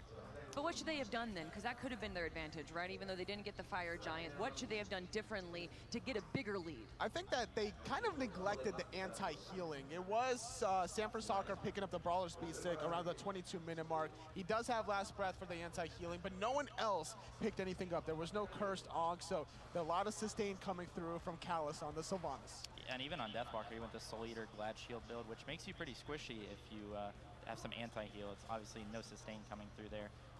So I think they need to focus on the anti-heal as well in that game, but they got what they wanted. They got the dual lane gank, they got their new wall ahead, and they were invading every red buff, but you really have to give props to Rival. They're so good at defending from behind. And something that the casters were saying is that Rival was really good at just taking 1 kill, and then maybe 2 kills here, and then backing off a little bit. They never were too aggressive, and we saw even in game 1, where they had 2 Phoenixes down, they still were like, no, not yet. Patience is a virtue, and when you have Wolfie playing the Raijin, you have a lot of a safety net in terms of playing defense. The distance also that Ice Baby was able to cover with his ultimates, the slow-mo here. This, look, Paul and Zap getting knocked up cannot happen. No, they're the main secure there. And they just did a really good job at defending the Revo, especially Ice making those rotations, because their dual lane did get behind the Sylvanas in the Freya. But we also talked about how the 5v5 was definitely in Rival's favor. They just have a better overall team fighting draft, especially with the Wukong and the Sylvanas knockups to supplement the Awilics. There's just no front line from Trifecta whatsoever. You got Baron over there for Scary D. Zatman's playing the Nuwa. Circuit there for Sanford Soccer. It's only Neil on the Fenrir, and it's a Fenrir. He's not like controlling a big AoE the same way Callus is on the Sylvanas. And something also about the team fights is that there was a rotation from Rival around the 15-minute mark where all 5 of the players went to the dual lane, and Scary D just wasn't anywhere to be found. It has a lot to do with the matchup. Wukong's obviously going to rotate a lot faster with the 72 transformations, but also it just seems like Deathwalker is getting to do whatever he really wants. He's always at the back camps. He's invading speed buff. He's rotating behind a tier 1 and duo. I really want to see Scary on a matchup where he can fight back and maybe even match those rotations. He's getting a lot of freedom between the match against Energy versus Cerberus versus the Chang'e. He hasn't truly been challenged yet, Deathwalker. Yeah, I agree. Especially in this matchup, like we talked about, Wukong's a really good matchup in the Baron, and he was just able to out-rotate, out-clear, and kind of bully him out, even with the Soul Eater build. Talk to me a little bit about Vote versus Zapman here. Definitely didn't seem like Zapman was doing poorly. No, I definitely agree. I think Zatman was just like waiting for the late game. Once the team fights happened around Fire Giant, he was doing a lot of AoE damage, but when Trifecta committed around Fire Giant, Zap and others included were just too grouped up, so when they did kill CANALES, they were just not healthy to continue the fight. Yeah, and props to Vote as well, because it's the second game in a row that he's been either first blooded or put behind in the duo lane, and he's just playing patiently and taking the kills as they come to him. But at the same time, the way Zap played, we talked about how the early aggression wasn't going to be too good with the Nuwa, but they ended up getting a double kill off the Sam rotation. And towards the later stages of the game, as a Nuwa, all you want is items. Every item you get is going to make you more powerful, especially with your ult. And they snuck 2 Gold Furies while everyone was standing off at Fire Giant. That third item, Soul Gem, was a little questionable for me, knowing that a lot of Nuwas like Divine Ruin, and when you're against CANALES, Sylvanas, Soul Eater, Deathwalker on the Sun Wukong, you kind of want that to be a Divine Ruin instead. Are we going to see a repeat with the same game from before, Splyce versus Dignitas 3-0? Are we going to see a 3-0 rival against Trifecta? This could be where Trifecta's momentum stops. They had a great run during the HRX placements, but this is an interesting matchup against Rival, the second place team from Season 4 Worlds. It's a tough situation for Trifecta. They've drafted a similar play style 2 games in a row, and Rival has responded with patient and defensive gameplay, and both times it seems like their 5v5 has just been a little bit better. Yeah. It's just a style that Trifecta's not prepared for. Despite beating out the world defending champions, they're struggling against the second place team from Season 4. It just doesn't seem like this early aggression is enough. Paul was even 5-1 at the start of that, or towards the mid part of that game, and it just wasn't enough. No matter what these star players can bring, they don't seem to have that team fight presence like you were saying, Fine OK. Yeah, they're getting a lot of these red buffs, but Rival is either getting like 1 kill off of it, or they're looking for something somewhere else. Maybe they're invading a speed buff Deathwalker. So I think if Scary gets a good matchup and they still are able to invade these red buffs, it's going to be a lot better for them, because Deathwalker won't just be free farming on the solo side of the map. As good as Paul is on the Uller making those flashy plays, you need to make sure that it's a team collective effort. Uller doesn't really provide much for the team if you're not getting the picks to start it off the fights. All right, looking like standard picks so far. Finra on Trifecta's side, Raijin on Rival's side. The Erlang and R2 banned right away, though. They're not even waiting for that second ban phase. No, definitely not. Yeah, they're banning very similar to they did the last game, and it makes sense. Hovering the Raijin, which, I mean, if they lock that in, I think it's just, they're just kind of running back last game. I want to apologize, by the way. I said I didn't think Wolfie was doing that good as Raijin, and that last game there, he was doing amazing. Yeah, he's definitely switched it up. His frontline Raijin game number 1 was put under the rug. Game number 2, just a little bit more patient. And that's what Rival needs to be. It was Trifecta needing to be aggressive. Whenever you have a Fender support, that just screams early game aggression. It kind of fell into Rival's hands. The comps helped with him as well. The first game, the double warriors were diving, and he wasn't really getting any peel, whereas that last game, they had the Awilix to pull anybody that was jumping on it, Sylvanas healed. A lot of peel to help out the Raijin. Okay, looks like we're doing some trading right now. They're going to be like, okay, you take Uller, then we're going to take Freya. I don't know if I would take Uller over the Freya personally. What are your thoughts, Fine? Maybe they've decided like something, they want them to pick Freya and they have a certain draft to go against it. Or maybe they just feel like Paul's just doing too well, and if they take him off that, they'll win even harder. And I think also it's to allow Wolfie more safety net in that mid lane. The matchup Uller versus Raijin is just too obnoxious. Yeah, you definitely, I mean, Raijin definitely provides a lot of range, but Uller provides even more range. Especially the poke, the early game poke. Any kind of physical hunter will just out-trade you. You ignore abilities, but basic attack versus basic attack, you're not even going to want to go close to. And if you're Alpha Jackal right now, what are you thinking? Are you saying, let's just try and 3-0 this, let's keep staying the same that we've been doing? Or should they try and pull something out right now? It's tough to say. We saw Alpha after the game. He was trying to hype up the crowd. I think if they just play off their momentum, they're already up 2-0, play a similar play style to how they have been. I mean, they're just winning 5v5, partly because of their comp, but I also think that Rival is one of the best teams in the world, especially when it comes to team fighting. This could be a good opportunity to pick damage your Rival, trying to really counter the Fenrir, trying to make sure that the Freya burst damage gets mitigated a little bit. But the Chang'e for Scary D, this is now going to allow the Freya to be played for Zatman if they wanted to run a physical hunter for Paul. And you guys were saying you wanted Scary D on someone that could probably afford to be a bit more involved in the team fights, and that's what Chang'e can bring. Chang'e can definitely do that, but it just lacks that early game pressure. So if Deathwalker plays something aggressive, I think that the blue buff for Trifecta could be problematic. So we're going to see an Awilish ban here? I can't imagine them allowing Awilish to go through. Yeah, it's possible. We haven't really seen Sam play Awilix really at all. I'm interested in the Chang'e match as well. Like we talked about, we wanted Scary on a good matchup, and they immediately pick Odin into it, which is kind of problematic. You can still go the Phantom level 1 on Chang'e since you don't need the TP. You can buy everything from lane.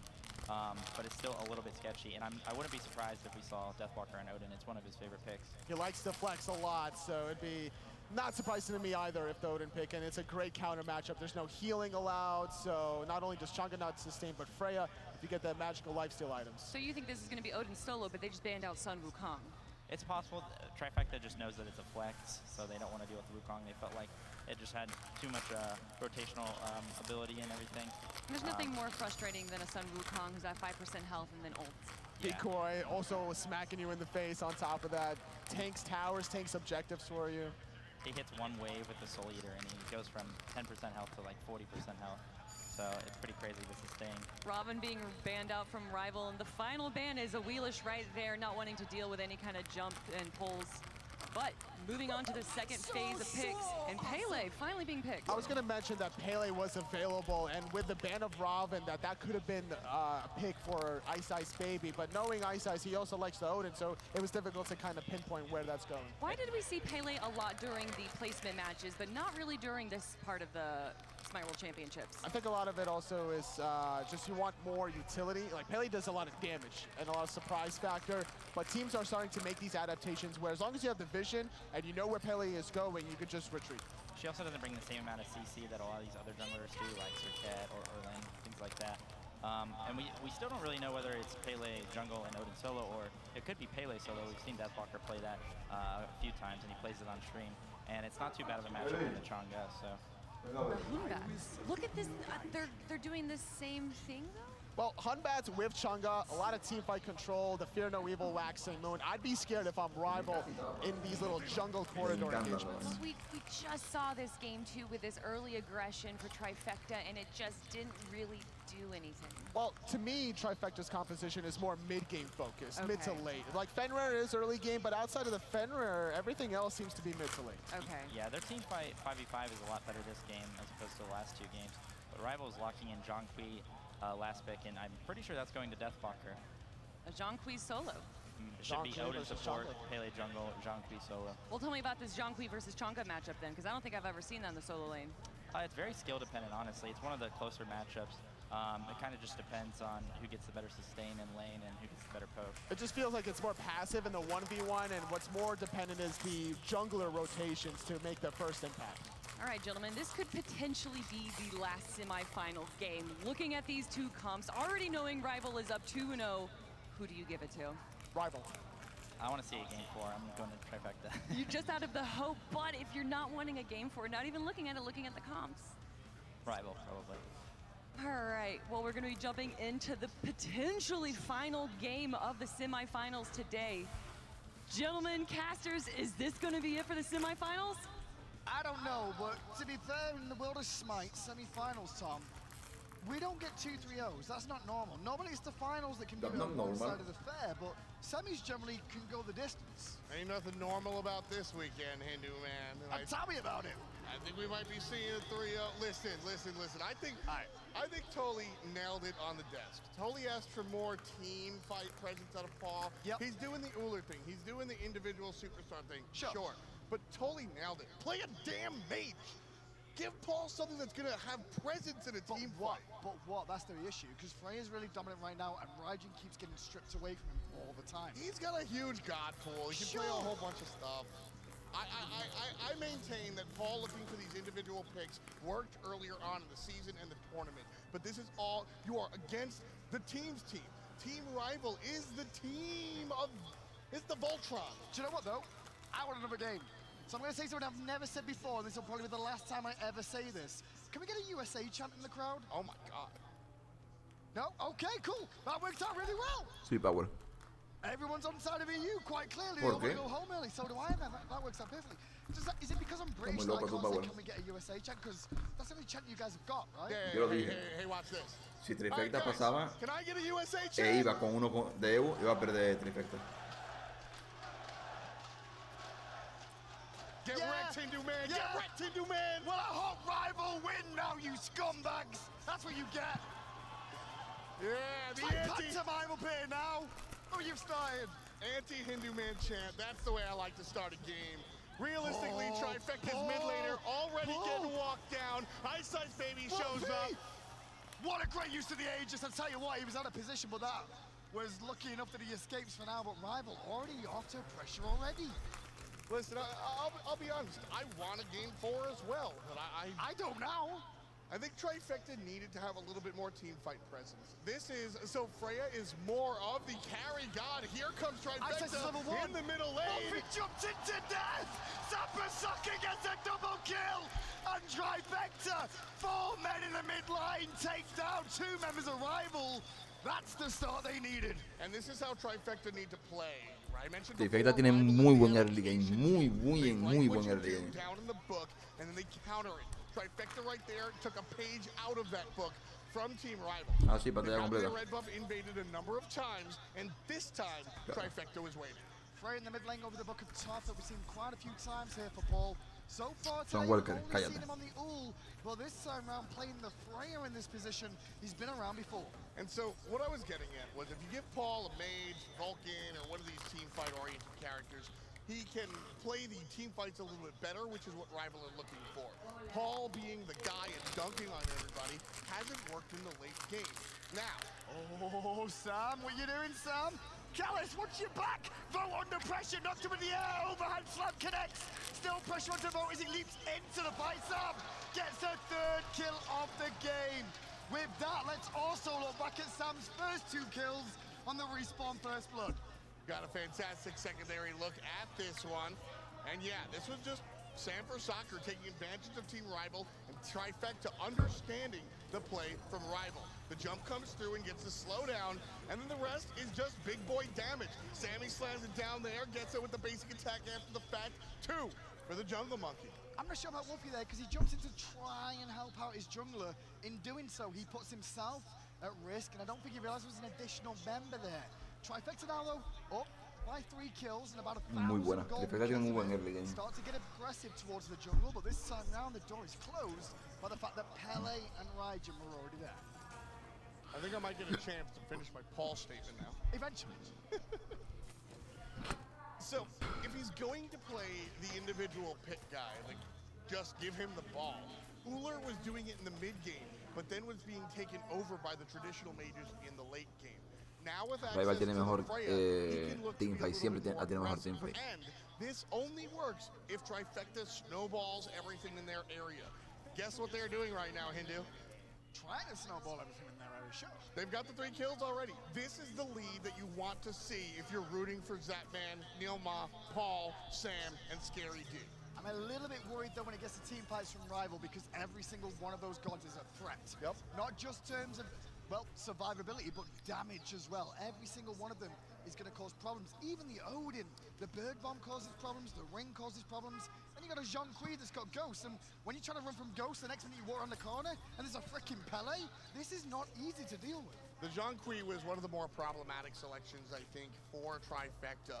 Across the way, they've got to deal with everything you just mentioned, and then Jean-Qui's, Deathwalker Jean-Qui is just going to walk up and do damage. First out of Bancroft Talon, he's showing us his hand. Deathwalker is looking to do damage and hurt Trifecta. They're going to get surprised by that. One thing I do like about Trifecta's comp, though, a bit of, once again, escapability. Scary D's got some on Chunga, obviously. Paul himself, but Neilmar under a bit of pressure here just for a second. He's a little bit worried for that. But Zapman, plenty of self-peel on this Jingwei. And surprisingly enough, we've not seen so much Jingwei just lately that we did at the placements. Placements, Jingwei made a lot of, got a lot of play. I think she's a fantastic counter. Oh, that wasn't very nice at all. That was pretty mean. Poor dog. Yeah, that's a big combo. That's 1, 2, 3, 4 abilities blowing up at the same time. Bladed Arrow, Hail of Arrows, and the Bird Bomb. Combination lunge and Raven Shield. Meanwhile, on the right-hand side, Fear no evil up from Sam Basaka, waxing Moon soon after. Monkey toss connects, but in comes Ice Baby. Immune by Scary for the first shot, but the second one, not so easy. The crowd a bit pumping here for no se le puede ganar que un Son Quick con Bancroft, locos. No 2 versus 1. Son Quick quita un montón. Jungle gank. Losing my train of thought the way the Soul Lane is losing his life. But the key is, Scary D has to find that when there's more players on the battlefield. That AQUI is extremely tanky, and Scary D and Sanford Soccer don't have the characters or the itemization to take down the tanky AQUI just yet. I was going to say, at this point in time, now that that gank fails on AQUI, I think you leave that lane alone. Scary D's not going to die there 1v1. He should be relatively safe just to farm up and keep pace with his AQUI. Have Sam look elsewhere. It's the only place he's kind of suffered on the ganks. I am going to disagree with you, and I'll tell you why. You want to gank in a jungle over and again? I do. Well, at the very least for now, and he's going to buy boots, and he's not going to buy tank boots. What you want to do is take advantage of the fact that he's building power. AQUI, excuse me, has natural protections by way of his kit, but you're able to take advantage because he's not building tanky. So as Sanford Soccer, he comes up short. The 2-on-1 gank leaves AQUI with about 10% HP. Next time, as Sam gets more items, he's going to hit harder. Maybe that'll be the case. Sam does find the monkey toss there towards Callus, but won't follow up with it. He's going to hit harder, and Zhang's not going to get tankier. That's the problem with ganking solo. Great knuckle from Zap, just at the right time there. Vote could have gone in for the all-in combination, but meanwhile in the mid lane, 4-on-3 was developing with Deathwalker rotating around yet again. Deathwalker's really the quicker one off the pace than Scary D, always looking to try and get across here, not just on Sun Wukong, obviously, Sun Wukong, but he's doing it on AQUI as well. The effect that AQUI can have in these team fights is immeasurable. He pops the ultimate, sure, and we all know what it's like to have a moving Fear No Evil, essentially. But the fact that he's got a slow that card to enable his teammates to get up to him, and then Exorcism does dummy damage right now. He's got the Bancroft talent, and he's going to pick up the booties. He's going to hit so hard. Ice Baby groping around on this right-hand side now with the blue buff about to spawn up. And it's going to be a chance for Rival to invade. No pressure really from Trifecta. They're going to surrender that. Left-hand side, Votes also finding the the Oracles near the Gold Fury. So slowly but surely, Rival just finding a bit more experience from Trifecta or the neutral area of the map. This build from Zhang are not only going to affect the fight against the players, but also affect the fight against the NPCs. When you look at Chang'e, she's got to use multiple abilities in order to confirm that blue buff. DW now with the Exorcism combined with the damage attribution from the Bancroft talent, he's going to one-shot that blue buff. Chang'e can't fight that unless she uses ult. Sanford Soccer jumps on Ice Bay with the monkey, gets the beads, and then straight away tries to leap out, but Cal's got the ring down. Overhead smash doesn't really do too much, but Paul comes through at the critical moment in time. Sammy's gonna fall down, Neomai in trouble, but Team Rival also in trouble. Beautiful whoop! What goes up must come down! Paul sets his teammates up, and Paul brings it home! Callis is gonna eat it! And Zaban has mana enough to get in there with the airstrikers. Vote was out of mana. 4 members of Rival die. Zhang and Scary D in the mid lane will just keep each other busy. No Gold Fury attack though, that's a bit surprising. Trifecta right now, they just don't want to roll the dice. Callis is up already, and Ice Baby as well. I don't know if they have the damage for that. I maybe a little overcautious, but I respect it. What amazing play from Paul, though, overall in that engagement. The banishes were good. Sam was the one that engaged. And as soon as he did, he got the beads out in response from Ice. That's what I really loved about Sam playing that team fight. He drops the ultimate and immediately jumps out, telling us that that was the game plan. A lot of times you'll see him drop the totem and then look to fight, realize they've used purification, and then get on out of there. That wasn't the case. This was Paul goes to the back line, drops the totem. Scary's in trouble, gets him back, meditation off, and the waxing moon, but still Scary's alive under the tower. Ice Baby may fall, but no, the card from Deathwalker will be enough to bring him down. Beautiful play there from from Team Rival, rather, making sure to put Scary D down with the help from the jungle. Callus gonna leap away, but straight away Sam follows in. Now on the left-hand side, Vote jumps at Zap at half health. Zap at no health. Vote gets a solo kill. Taunt him, Vote, taunt him. Oh, come on, man, where you at? Ice Baby, he's in the jungle on the wrong side of town right now, and he walks into the dog and the Freya. Ice Baby gonna resustain, but it's not gonna be enough. Paul gets his 4th kill of the game. That was almost too much to handle. Soleado. Here comes the Soleado. Nowhere to be seen. Vote with versus the monkey. Jumps away. That's all good. I thought for a second we're going to see Sam follow that. I would have followed that for sure with a jump over if he had the some sort available. But Wolfie and Callus were right there, and wisely so. Sam didn't continue the chase. Purple buff goes the way of Rival. As we look at the gold, it's relatively even. Rival up only 700 with experience. It's a different story. Now we can see Team Rival certainly powering it out as far as the levels are concerned. It's all about Deathwalker. 4 levels above Scary D's Chunga. Chunga's only level 9. That's an issue. 1 level between the jungles, I don't really care.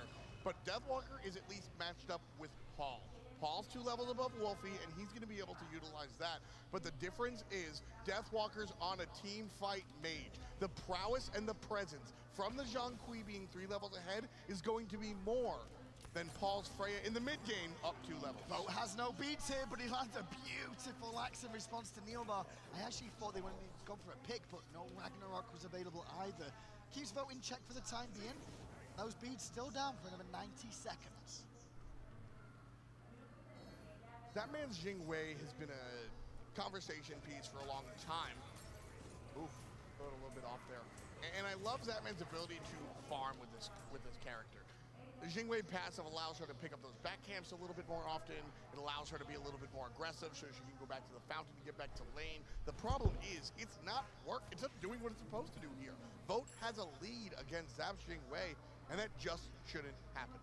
Gold Fury being looked at by Rival, but Oracles are for Trifecta. That little blue glow around is a free ward that Trifecta have by controlling the Oracle pit. So everything that Rival do here is in full vision, and that's why Neilmar's just going to stand around and make sure that they can't really do it. That was really Rival just seeing the lay of the land, right? Seeing exactly where Trifecta were.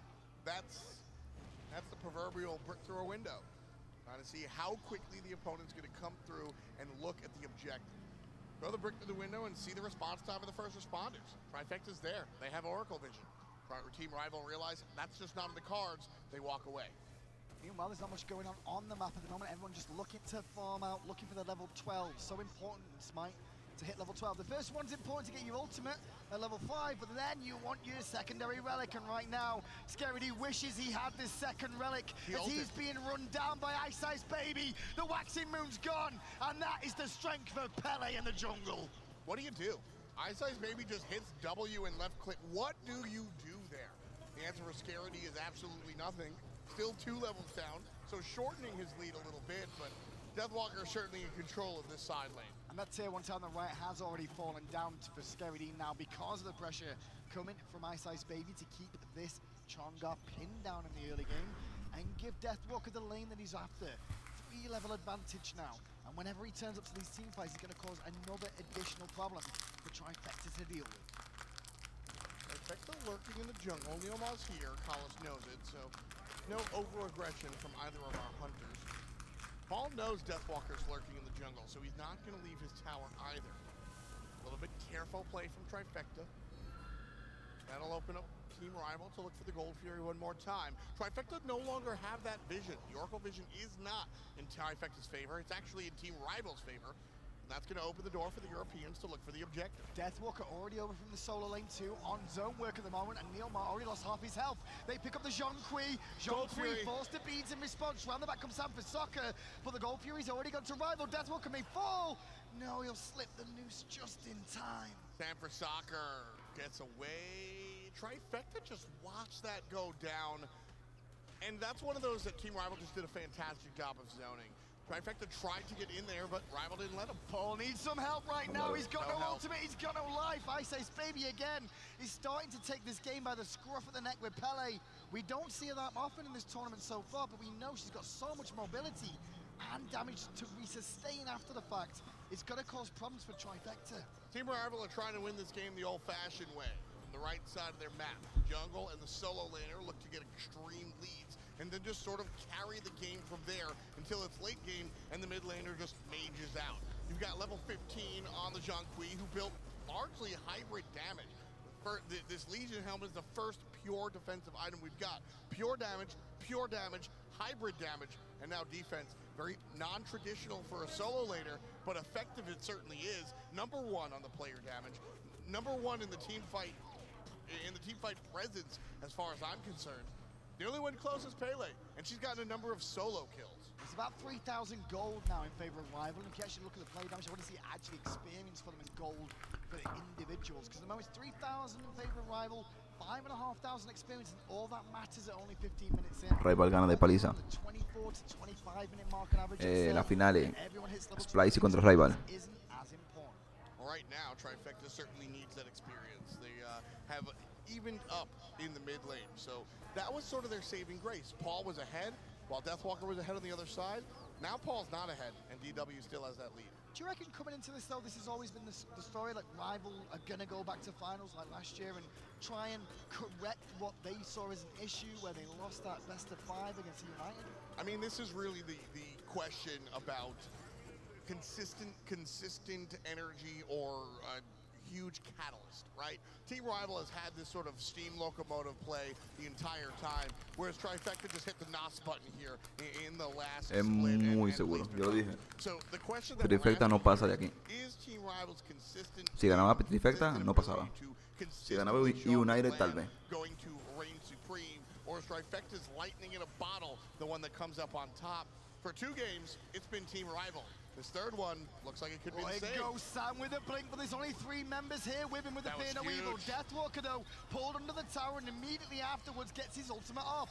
Neomar's looking for a target. He's looking for the fat old Jonga, but the Jonga's just out of range and he jukes it out. Instead, they pick up Ice Ice Baby, and that gives Wolfie all this time to get so much damage off that Ice Ice Baby's got himself a kill. Now Callus to the back line. In goes Vote 2, looking for Scary D, but he can't find the hit, so he forces Wolfie to pick up the kill. 10 kills for Team Rival so far. They're walking past the tower. They're looking for the team fight. 3 players of Trifecta sitting on the bench. Tier 1 tower crumbles, and Team Rival looking for more. Vote might have gone too far, and Zapman and Paul will punish him for that. Great banish out of Paul once again, and the burst damage from the combination of the 2 members of Trifecta left ends up slowing down what Rival can do now, because honestly, that could have been a fire giant. Sure, might have been able to be a fire giant. With Paul and Neilma still available, I think that becomes a scary prerogative. But 5-on-2 was the situation, right? And you've only got Zapman and Paul alive. If Vote doesn't go in looking for the big play, the whole team goes to the fire giant. You've got 2 members to zone them away. That's fair. That's certainly fair. Suerte, Marco. It would have been a careful call to make. And I like the Team Rival a little bit more close to the chest. They're trying to make sure that this third game doesn't get Lo dije ayer, lo digo hoy. Because Trifecta is still absolutely a threat. Paul's on Freya. The game is never over till the Titan falls with that. Quisiera que sea más largo, que ganaran 2 más Trifecta y que hubiera una última. I talked a lot about the science of the set and player psychology. Losing this game is really rough.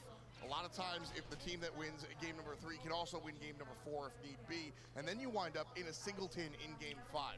It's a very scary prospect to lose this 3-0, and Team Rival are playing it careful, and I like that call. Rival are all heading over towards the Gold Furies. That's due up in a few seconds' time. Meanwhile, though, Trifecta grouping on this right-hand side. Fire Giant is available, and it's a realistic opportunity, although we mentioned the fact Freya struggles with objectives.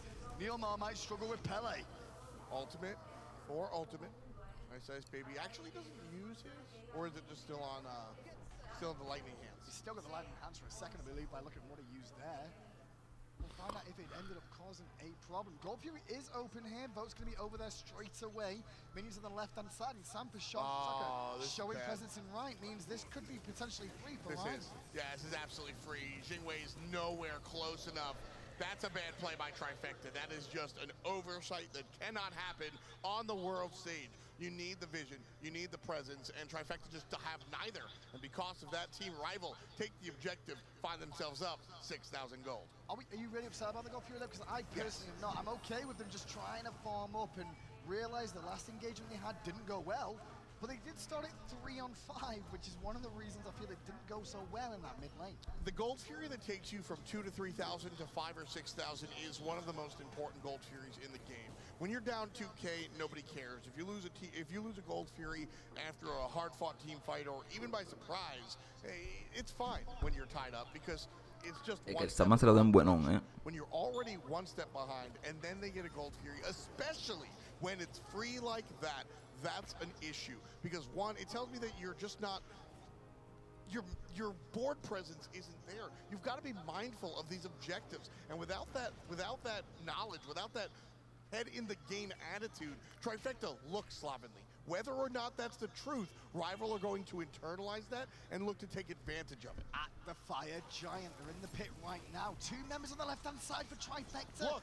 Lack of wall coverage, and Trifecta just giving this up. This is what I'm talking about. This is exactly what I'm talking about. They didn't have the mentality to defend the Gold Fury, and because of that, they don't have the mentality to defend the Fire Giant. I think Trifecta I don't think that was a choice. I think they get surprised both times. They're in their own head a little bit, I'd say, but now left-hand side, 2 members grouping up, trying to get a tier 2 tower, as Rival with the Fire Giant have 4 members on this tier 2 in the solo lane. Meanwhile, Ice Ice Baby pushing up the mid lane, and Trifecta just trying to find farm where they can at the moment in the good time. I'm looking at the levels, and there's a 5-level disparity between Deathwalker and Scary D. That alone might be why Trifecta are trying to avoid these objectives, if that is their choice and they are not getting hit by surprise, because the vision belongs to Team Rival. There's literally 4 sentry wards surrounding that Fire Giant pit. I'm not too worried for Trifecta just yet, though, because they themselves have talked how much on defense at Phoenixes they like to be anyway. They're used to fighting them, and they feel confident in taking them. And I think that's what the game plan's going to be now. Okay, we're down 2 games. We're losing game 3. Let's hope our Phoenix defense, which is pretty solid with this composition, can stand up to it. Sieging into a Chang'e is very difficult because of Waxing Moon and the way the stun sort of stacks up in duration. Sieging into a Fear No Evil, also very difficult. But Sam for Soccer and Deathwalker are gonna play chicken. Basically, he who pops their ultimate first kind of loses the engage. I think if Sam can get in there and get his ultimate off and get 4 sets of beads is the dream scenario for Trifecta. Obviously, if he dies after the fact or gets out, great, but then it's on the rest of the team to back him up with their control after those beads are burned. Paul's on top of the player damage, and he has to be. If Paul isn't doing, and I would almost say that Paul needs to be doing more damage. Paul's not absolutely rocking these team fights. He's just not doing his job. Just keep an eye on the banishes, because that banish is where the burst will come from. You'll see the damage coming out from the Jingwei and the Polynomicon from Paul on this Freya. That's what they're looking to do. Burst a target with the banish. It's a big deal. The banish doesn't wind up on the slash line. Banish doesn't wind up on the scoreboard. Still, a big way that Paul can impact the game. Ice Ice Baby in the mid lane, trying to make sure he can keep some pressure there, or keep one of the members of Trifecta, mainly Sam if he can help it. But now he rotates to the left-hand side, and it's a 5-on-5. Neilmar initiates on Deathwalker, gets the beats. Fear No Evil and Odin Ring drop down. Into the base go Rival, looking to burst 1, and they've already got Sam for Soccer. Zapman's out of the fight, the Fear No Evil. It didn't really matter, the Phoenix is still under threat. Vote and Wolfie working on it. Trifecta have lost their left Phoenix. That's really what I was talking about. Sam for Soccer drops to Fear No Evil, and after that, Team Rival say, all right, you did it, and now we're gonna surge in. Deathwalker pops the ultimate, forces Trifecta off of the Phoenix, and just very simply, Team Rival are able to take that Phoenix exactly how they drew it up. This is the issue, because Ice Ice Baby can get round the back. Paul has been forced to the sky, the card's still ticking. The Exorcism at the end will pick up the kill. And Sí, acabó. Go Rival looking to make back-to-back finals 2 years in a row. This is definitely it. The Titan down to 80%. Team Rival trying to fight on into it. Trifecta playing defense. Scary D's in the yellow. He's retreating down into the fountain. Team Rival going to it. We'll see you a la finala. We get an EU en la finala. finals once again. Rival, the star of the year was great. Good performances throughout. Through 4, they started to slip a little bit, but it looks like the Rival the fans have come to love are back to play. And tomorrow, they're going to end up taking on Splyce for the World Championship. This is absolutely a season to be proud of if you are in the red, white, and blue. Yeah. These guys, I love the way Neilmar, Zapman, they still have a good look on their faces. Head up. This is a squad that superseded all of the predictions, proved all of the analysts wrong, and came through, played their game. They're not supposed to be here. They came 5th in the split in their region and made it to a semi-final, still to face one of the most established European teams from last year's World Championships. But now it's all about Rival. It's all about what Rival can do next. Can they get that monkey off their back with the fact that they lost the finals last year against the United? This time that was against Splyce. GG. Mañana Rival versus Splyce. It forced a ban from the North Americans here in game number 3. Team Rival right now, again, this is your blue-collar team. All the way back when they were Cyclone, they put the work in, and now they're trying to reap the benefits. Rival find themselves in the finals again. Do you know, it's one thing as well? What's I've that? not really seen too much EU playing Pele at all, and then all of a sudden, semi-final match, one game away from finals, and EU randomly pick up Pele. Hey man, Ice Ice baby, that's an ice. El Julio con 1000 viewers, Abajo, abajo. Míralo. No. ¿Esa era J? ¿Esa era J? ¿Esa era H? XD. Pues listo, gente. Se acabó. Gente, me tengo que ir ya. Era solo ver las finales, básicamente. Mañana dudo que pueda castear esa, pero... Rival versus Splyce. A ver. Si Splyce está muy fuerte.